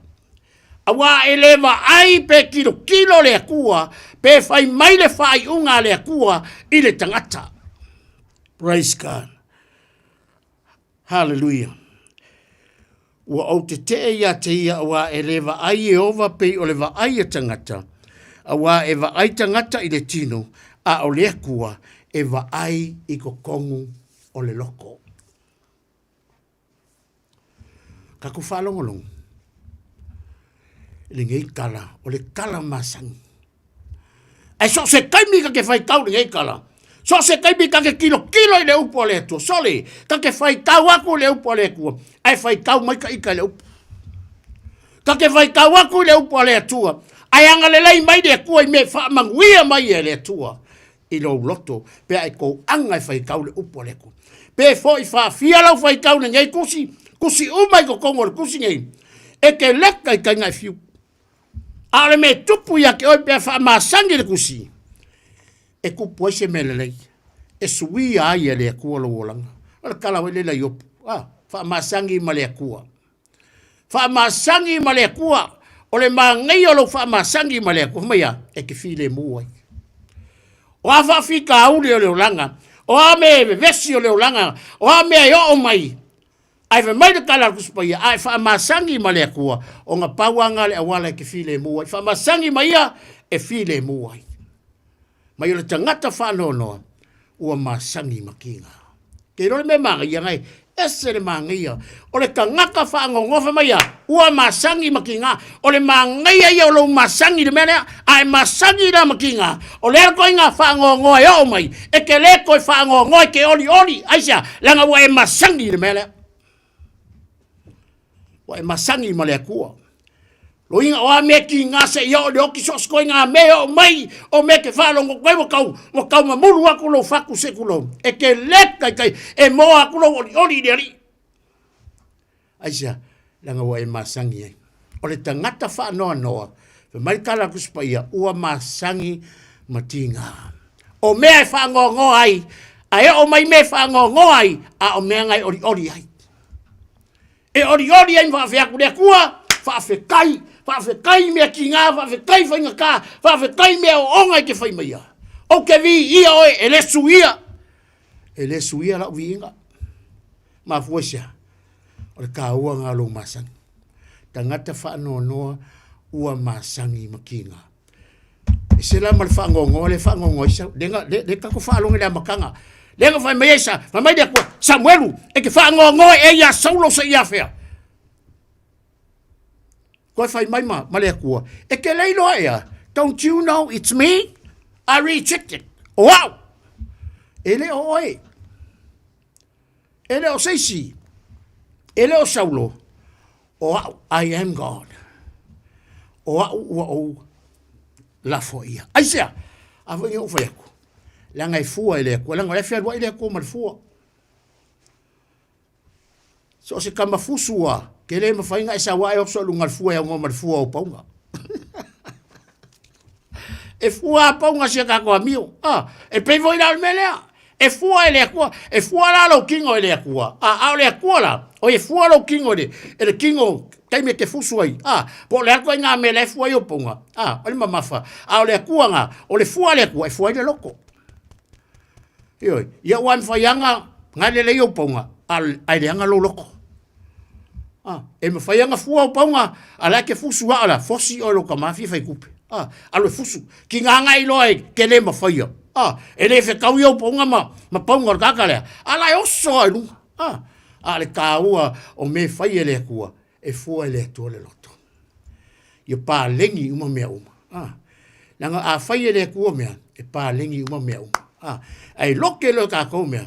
Tole. E whai ngei ai whale kongu kai au. Langa fo i le ma whai. Langa e le ma whai langa o la ele tino. Kingo le ma fo i Samuelu. Au whake ia Samuelu le. I le whai mai o le tua Sam. Se pangalo whangongo ia oi. Whapea uia ua se ua. Kala fo e whako inga ma. Pangalo ka whangongo sa ka whamoy moy apni ia oi whapea i ke. E malu sia ka ua mio ia oi. Ale vai aku ngisore. E lei e se le mele ke vai aku ia oi. Lewa nga whai aku ke alo whai le mele. Anga ke ngofo ha. Whangongo ia saulo. Ai saulo le ia vai. Le fo walu i. Walu e alu e. E whai le kaulanga. Anga aole i alu ai whalongo komumu. A whaalongo le whawhela pia. O lakulak ni e whaalongo saulo ke ua. O ki ngā saulo whai se mele anga ia. Ai kako i mangako kaka. Le ki oha marikala leko. O manato le tangata. O ngā mangaku. E o i kako wala marikala kuspai. Ele fiala leko i kako wala. Ele fia mangaku foi leko i kako mangaku. Langa ele anga kako mangaku konga. Ele lelei. Pela ga meriko ke le fia mangaku i ko mangaku. O ke le fiala foi ni ko wala. E mamau ala. Fa mai fa pe fia mamau o sa e masisifo. Fa pe nga foi mamau ala o le ko mau nga mangaku. Mau kako mangaku. Mangaku o le ko. Em ka kia. Praise God. Wa mau las ko ngo Samuelu. Ku i lunga Samuelu la fau ia po. Me va fa pe sa ka ngo sala mo. Ala e fa ia. Awa ke le falong ko markala ko Sam awa le ai o la wala nga va ai langa oe ke va i kingo o le kanga kai va i kingo awa o le kua o ke kilo le loko pe mawalunga la pea le ai langa ese ale mawalunga ia ese le loko pala ai ese le loko vai ese le loko nga ke le mafai se mbea la vai kas praise the Lord.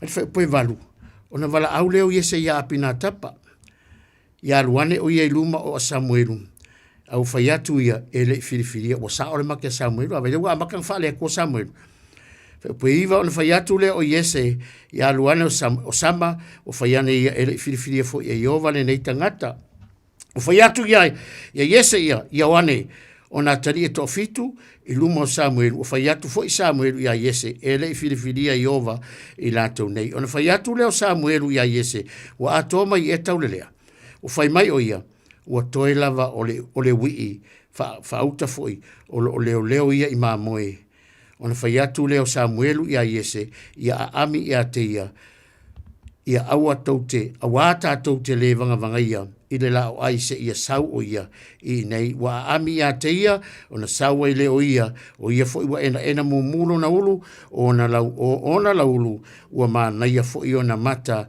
ma ua aule le lava fitalai mai ova tula ia i na whau ia te ia a wa o ia lava. He's the man. O le waaida le kua, ke loi, a ola inga whaia mea umai le kua, kusa malona whina ngano, e kako ke le kinga inga.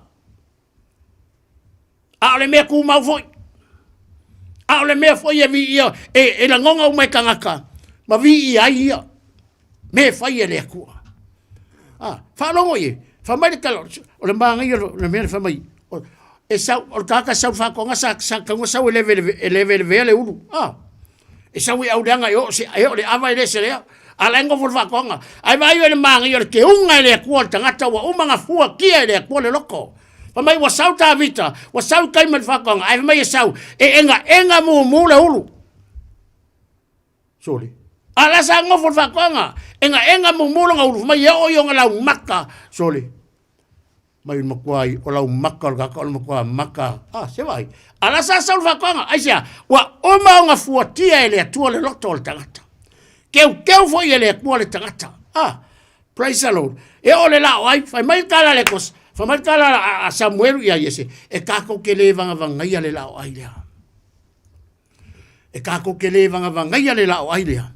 Se ia sau o ia, o le ona le lao ai lea. Samoa. Praise the Lord. Ki dole wala au le atua.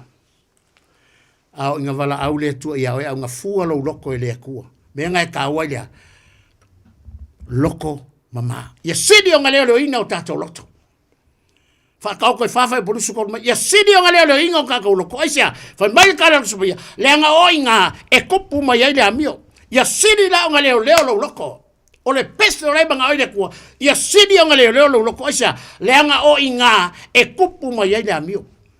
Le bang fa mai kala ku spa ia kaingo mapet. Mai kala le ko ia kaingo. Fa makai anga e amio le lei. E ke le maua ele fia. Ai a faida ke amio le anga e ke le amio le lei o la wala nga amio fai. E ke le amio le lei so se mea fai ke le fai se amio le lei. E se au me fai. Fa mai lo kala ku spa ia. Le anga sala la lele. Le anga sala nga le ka o ko fai ko al fale. Al fai ko ia e alu fa fo ko sau kongo. Ala ka oko le leia ia le melea. O le mela ngai ka waia. Le keu o lo loko i sidi o leo lo loko. Ngai lo leo lo ingo mea unga aisa. Mai danga o ingai kupu mai ai le amio. A leo lo ala ka ko loko. E ke la akua le melea. Maua o le melea. La ka oko me fai koa. Alma kala kuspaya kaino. Anga e amio le lei yes. Kere ma wol fifi. Pea fai le leila wami. Kau kia ngā kala. Mea whela uso. Wha longor kala. O au ea se leo lo uso. Al maa ngai ar kala. E o mai ar kai mingei. Samoa. E fai de leo le koko. E fai de leo le toto. La kala le kua. O lai alanga mai le toto lo uso i de ele. Praise God. O le koko e whaile leo. O le tangi mai, o le wala au mai. E le lilo. Praise God. Whai mai le tua. Nā kau ngō mai lawa ka vika, enga mumura ngaulu, o ngalau makai au le lei ka magiki. Whai mai lau malakara le kua, kōlo ngā, ka kara le wangivu, whaau, o ia le ngā. O ia le ngā. Ma lia iai le kua. Le whiwhiri ngā lea kua o whiwhiri ai. Au where wa aia kangaka. Au le mangai ole. O le usitai. Sa moa au inga wala o lea kua. E ka penga lea kua lau lao ai. E ka penga lea kua lau lao ai o kaimi. Pe a whai ke kau kua. E ke kau kua ma le wha maungi. O whenga whiri mai ei tāwita. O whenga inoa mai ei e. Hallelujah. Whamele manato le tātou. O le fuatia le atua. Na la fua ia le atua saulo. O le fuatia fo ia le atua. Nai loa ia le atua. Le tasi o le whanau a Iese. O le a whai matupu. Ma fuesia. Whapewhea ngai loa. Ngai loa e le atua. Le anganga fua e le akua le loko. Siri o na leoloina lau loto ma o kakau loko. Nai lo le leoloina o mea uma. Aisia! Le anga o inga kongo wa e kupu mai eile amio. A mai whakala Filipi e lua. Aua nge ko whaia se me kasi ma le fina wale. Aua nei whaia se me tasi ma le fina wale ma le mita fua. Aia whai kako ke whaia mea. Ia kako whaia mea uma. Ma ia kako mangaku ifo ma le loto maulalo. Ia kako mangaku ifo ma le loko maulalo. E siri leisi ngai lo oi. Mai manga ia. O le whasiri lea lea kua. Mai de kwa ia e mangaku ifo ma le loko maulalo. E lema whainga e mangaku ifo. E siri leisi lo oi. Pea whai e kele maulalo lo loko. Pea whai e lema whai nga wha maulalo. Ai markala isaia. E tasi ale tangata e sila ia ile atua. Na ole tangata ua wha maulalo. Ma le loto tinga. Ma uanga keke nga upu. Ma uale kaka sila ia ile atua. Ma uale kaka ua mga fua ile akua nga loko. Ngal kaka ua wha maulalo ma le loto tinga. Ma uanga tete ile upu. Nenga whiriwhiri ile kua tāwita. Ma ile kua Sam, kulunga, kalal whangifu, whau kawika, o ia lea, whai makupu o Israel, umale mea. Ma lo umaloia. Whire moka nga ka uma. Aia, o le pule mai le atua. O le whaea ea mai le atua. Narka kong me whai. Po a mea, Mwala au mai ei le kua ia kako. I mea whai maguia mai le kua ia kako o langa kai ko kasi. Kako ki wha pēa lava le atu ai. O i mātou ai au na leanga.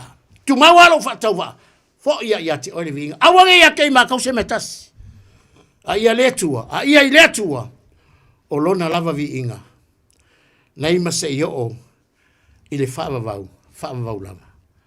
Amene. Samo. O le porokalame le teime o le whiwhilinga. Pēana o whai atu.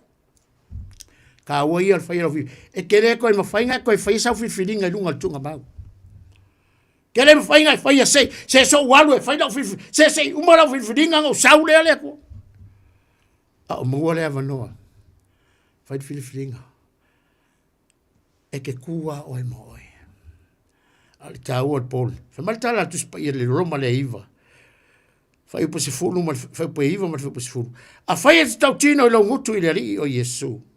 Ma tali tonu lau loto o toi whatuina mai. Ele atua na ye woti. Mai lor kala kuspaia. E whaolaina i oe. You will be saved. You will be saved. E whaolaina i oe. Pea whaikia. Kare kongu no loko. Tau tino lau ngutu. Mai lor kala kuspaia. Wa le loto e tali tonu ai. E o mai ai de ami o tonu. O le ngutu e tau tino ai. E o mai ai. O le ola. Tamo. O le tatou porkalame ngā nei po. Alo whangia le atua. Anga le lei. Uma fo ngā luenga le tangata. La fo ngā luenga le ngā pai ngā lue. Ngā lue ina o tatou loto mai wha malama tiri na upu. Wha malama tiri no na fina ngalo. I o tō fina ngalo. Ia emese le wha tau waa ne fiafi. Fo i lava i le atua. O lona lava vi inga. Nei masa i o le whaavau lava. O le a tatou whaiu. Isi tātou te talo. Lea tua, umalava na mātou whaia. So se ngā luenga, so se mea mātou te whaia. E wha pēa tu lava, awane ia tei mātou se mea tasi. Aia tu mau atu ia te oilo lava vi inga i le au noa. Te talo lo mātou, tua whamuria si o mātou atunu. O ai o whalongolongo mai le nei pō. Lea tua, ia whamuria maanga le atu i o lātou loto. Anga leifo i tō whanga le atunu. Ui nei vole angeru e tōla wapi masio. Le lia me umori, mamoe ai le atunu ma tō whawhale nei pō. Mamori ma taita i atu le soi fuma le ola i le malama mamoe le tai afo. Fo i atu oilo vinga. Anga leifo i a taito, to i teime tiuti o loto to i nei pō i anga le lei. Lea fo i si teime wha mai aina. Fo i le ainga so sau me umari toto. Tau nu le ainga, fo i atu oilo lava vi inga e le au noa. Lea tua, whamuria si o mātou atunu. Whamuria nei ta mātua ma le tina mātua. Au na le tala lei, le lo le atunu se i o lava sewa o pito titi. Whamuria, whaftai o no la upo le lei pō. Fo i atu oilo vi inga Yesu. O lau suafa, ia wole ma walau tuai. Amene. Mene ia sa mo tatou porkalame nga nei po alo fatu se uso masiona fatua mo langa mai foi mai Australia sia si mai ia alo fatele atu po o la foi me toi fa foi foi fainga mana ia nga le leima ia foi fa malo longa le tu lo soifua ia mai se foi le fa na nga foi le fatua ia fa mo ia foi le tu to fanga le po Samoa na tu ta tonu fa nga upu fa mo ia nga lo fina ngalo ia mai se foi lo fa ta wa ne fiafi talo le na foi vai aso ta tu fe lo foi fa o wino nei polo kalame le time fiflinga ia mo ia tele to fanga nei po lo le foto le atu taito mai se foi se o fatua ngata foi le ainga ia nga le fa mo ia le tu to time tu to soi foi ia ia mo ia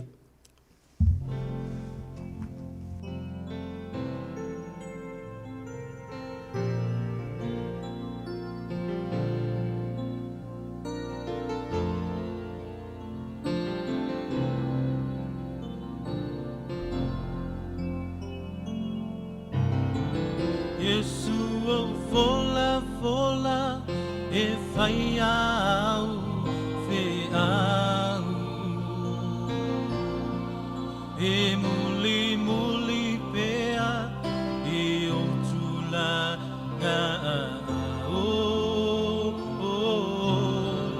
e tava vala lata o te malosia ia Efeso soani ilo nei vai Yesu o fola e fai au te au e muli pea e o tula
Se ponga the voice of Christ, Yesu wa o fola.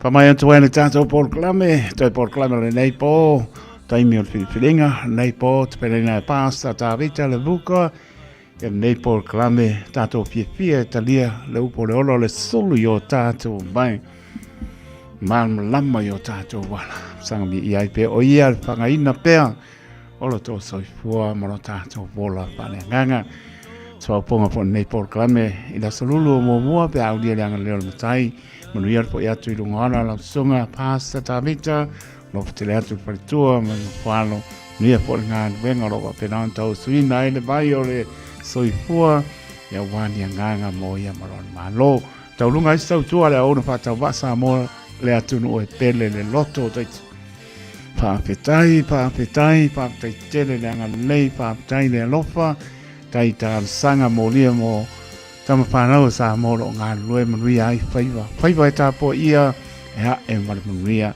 a lofa te le atu le atoro ta ato tunu leo pe ngāra venga tutofi polo le tala lei a wani a nganga mo i malona mano lofa te le atu o lamana i alam whanau tu a sina i maota malawa i le whamano longa lo ta ato tua pe po iso se maota ngase i maota malawa i ale whamano longa lo tātou tua ni se o ainga o pia nai mwhano noanga o ni se pele i ngano motisia le maaputanga o le maliu i a whamai se le nganga o le lei lo whatu i atuno e mau pe rama o mafuta mai ai malu tusa i le liso tātou nia lo anga nei po na yo matua pa le nganga sunga to ina ma tanga pa le nga ma pertua la ia manuia lo fainga malanga pui le le fainga malanga ya mesol pa mo ainga stasio walo fionga cha kono ya peo ya pa tonuina e Samoa fai puiponga ia o manu me uma le lo fo le li bala ia i tatou le manuia tatou e fei loa e le manuia i le lo fo le tua Samoa le tunu pele le as pai vai asa ma se mau pa mangalo le o ona pa tau waa ya pai ua sipa le manga so po utu le ngana pa to ese taito pa mangalo ma le o ona manuia mano longo le nei po au lo fo le li tatou fei loa i pea taito te loto le au ona soifua ma ia manuia.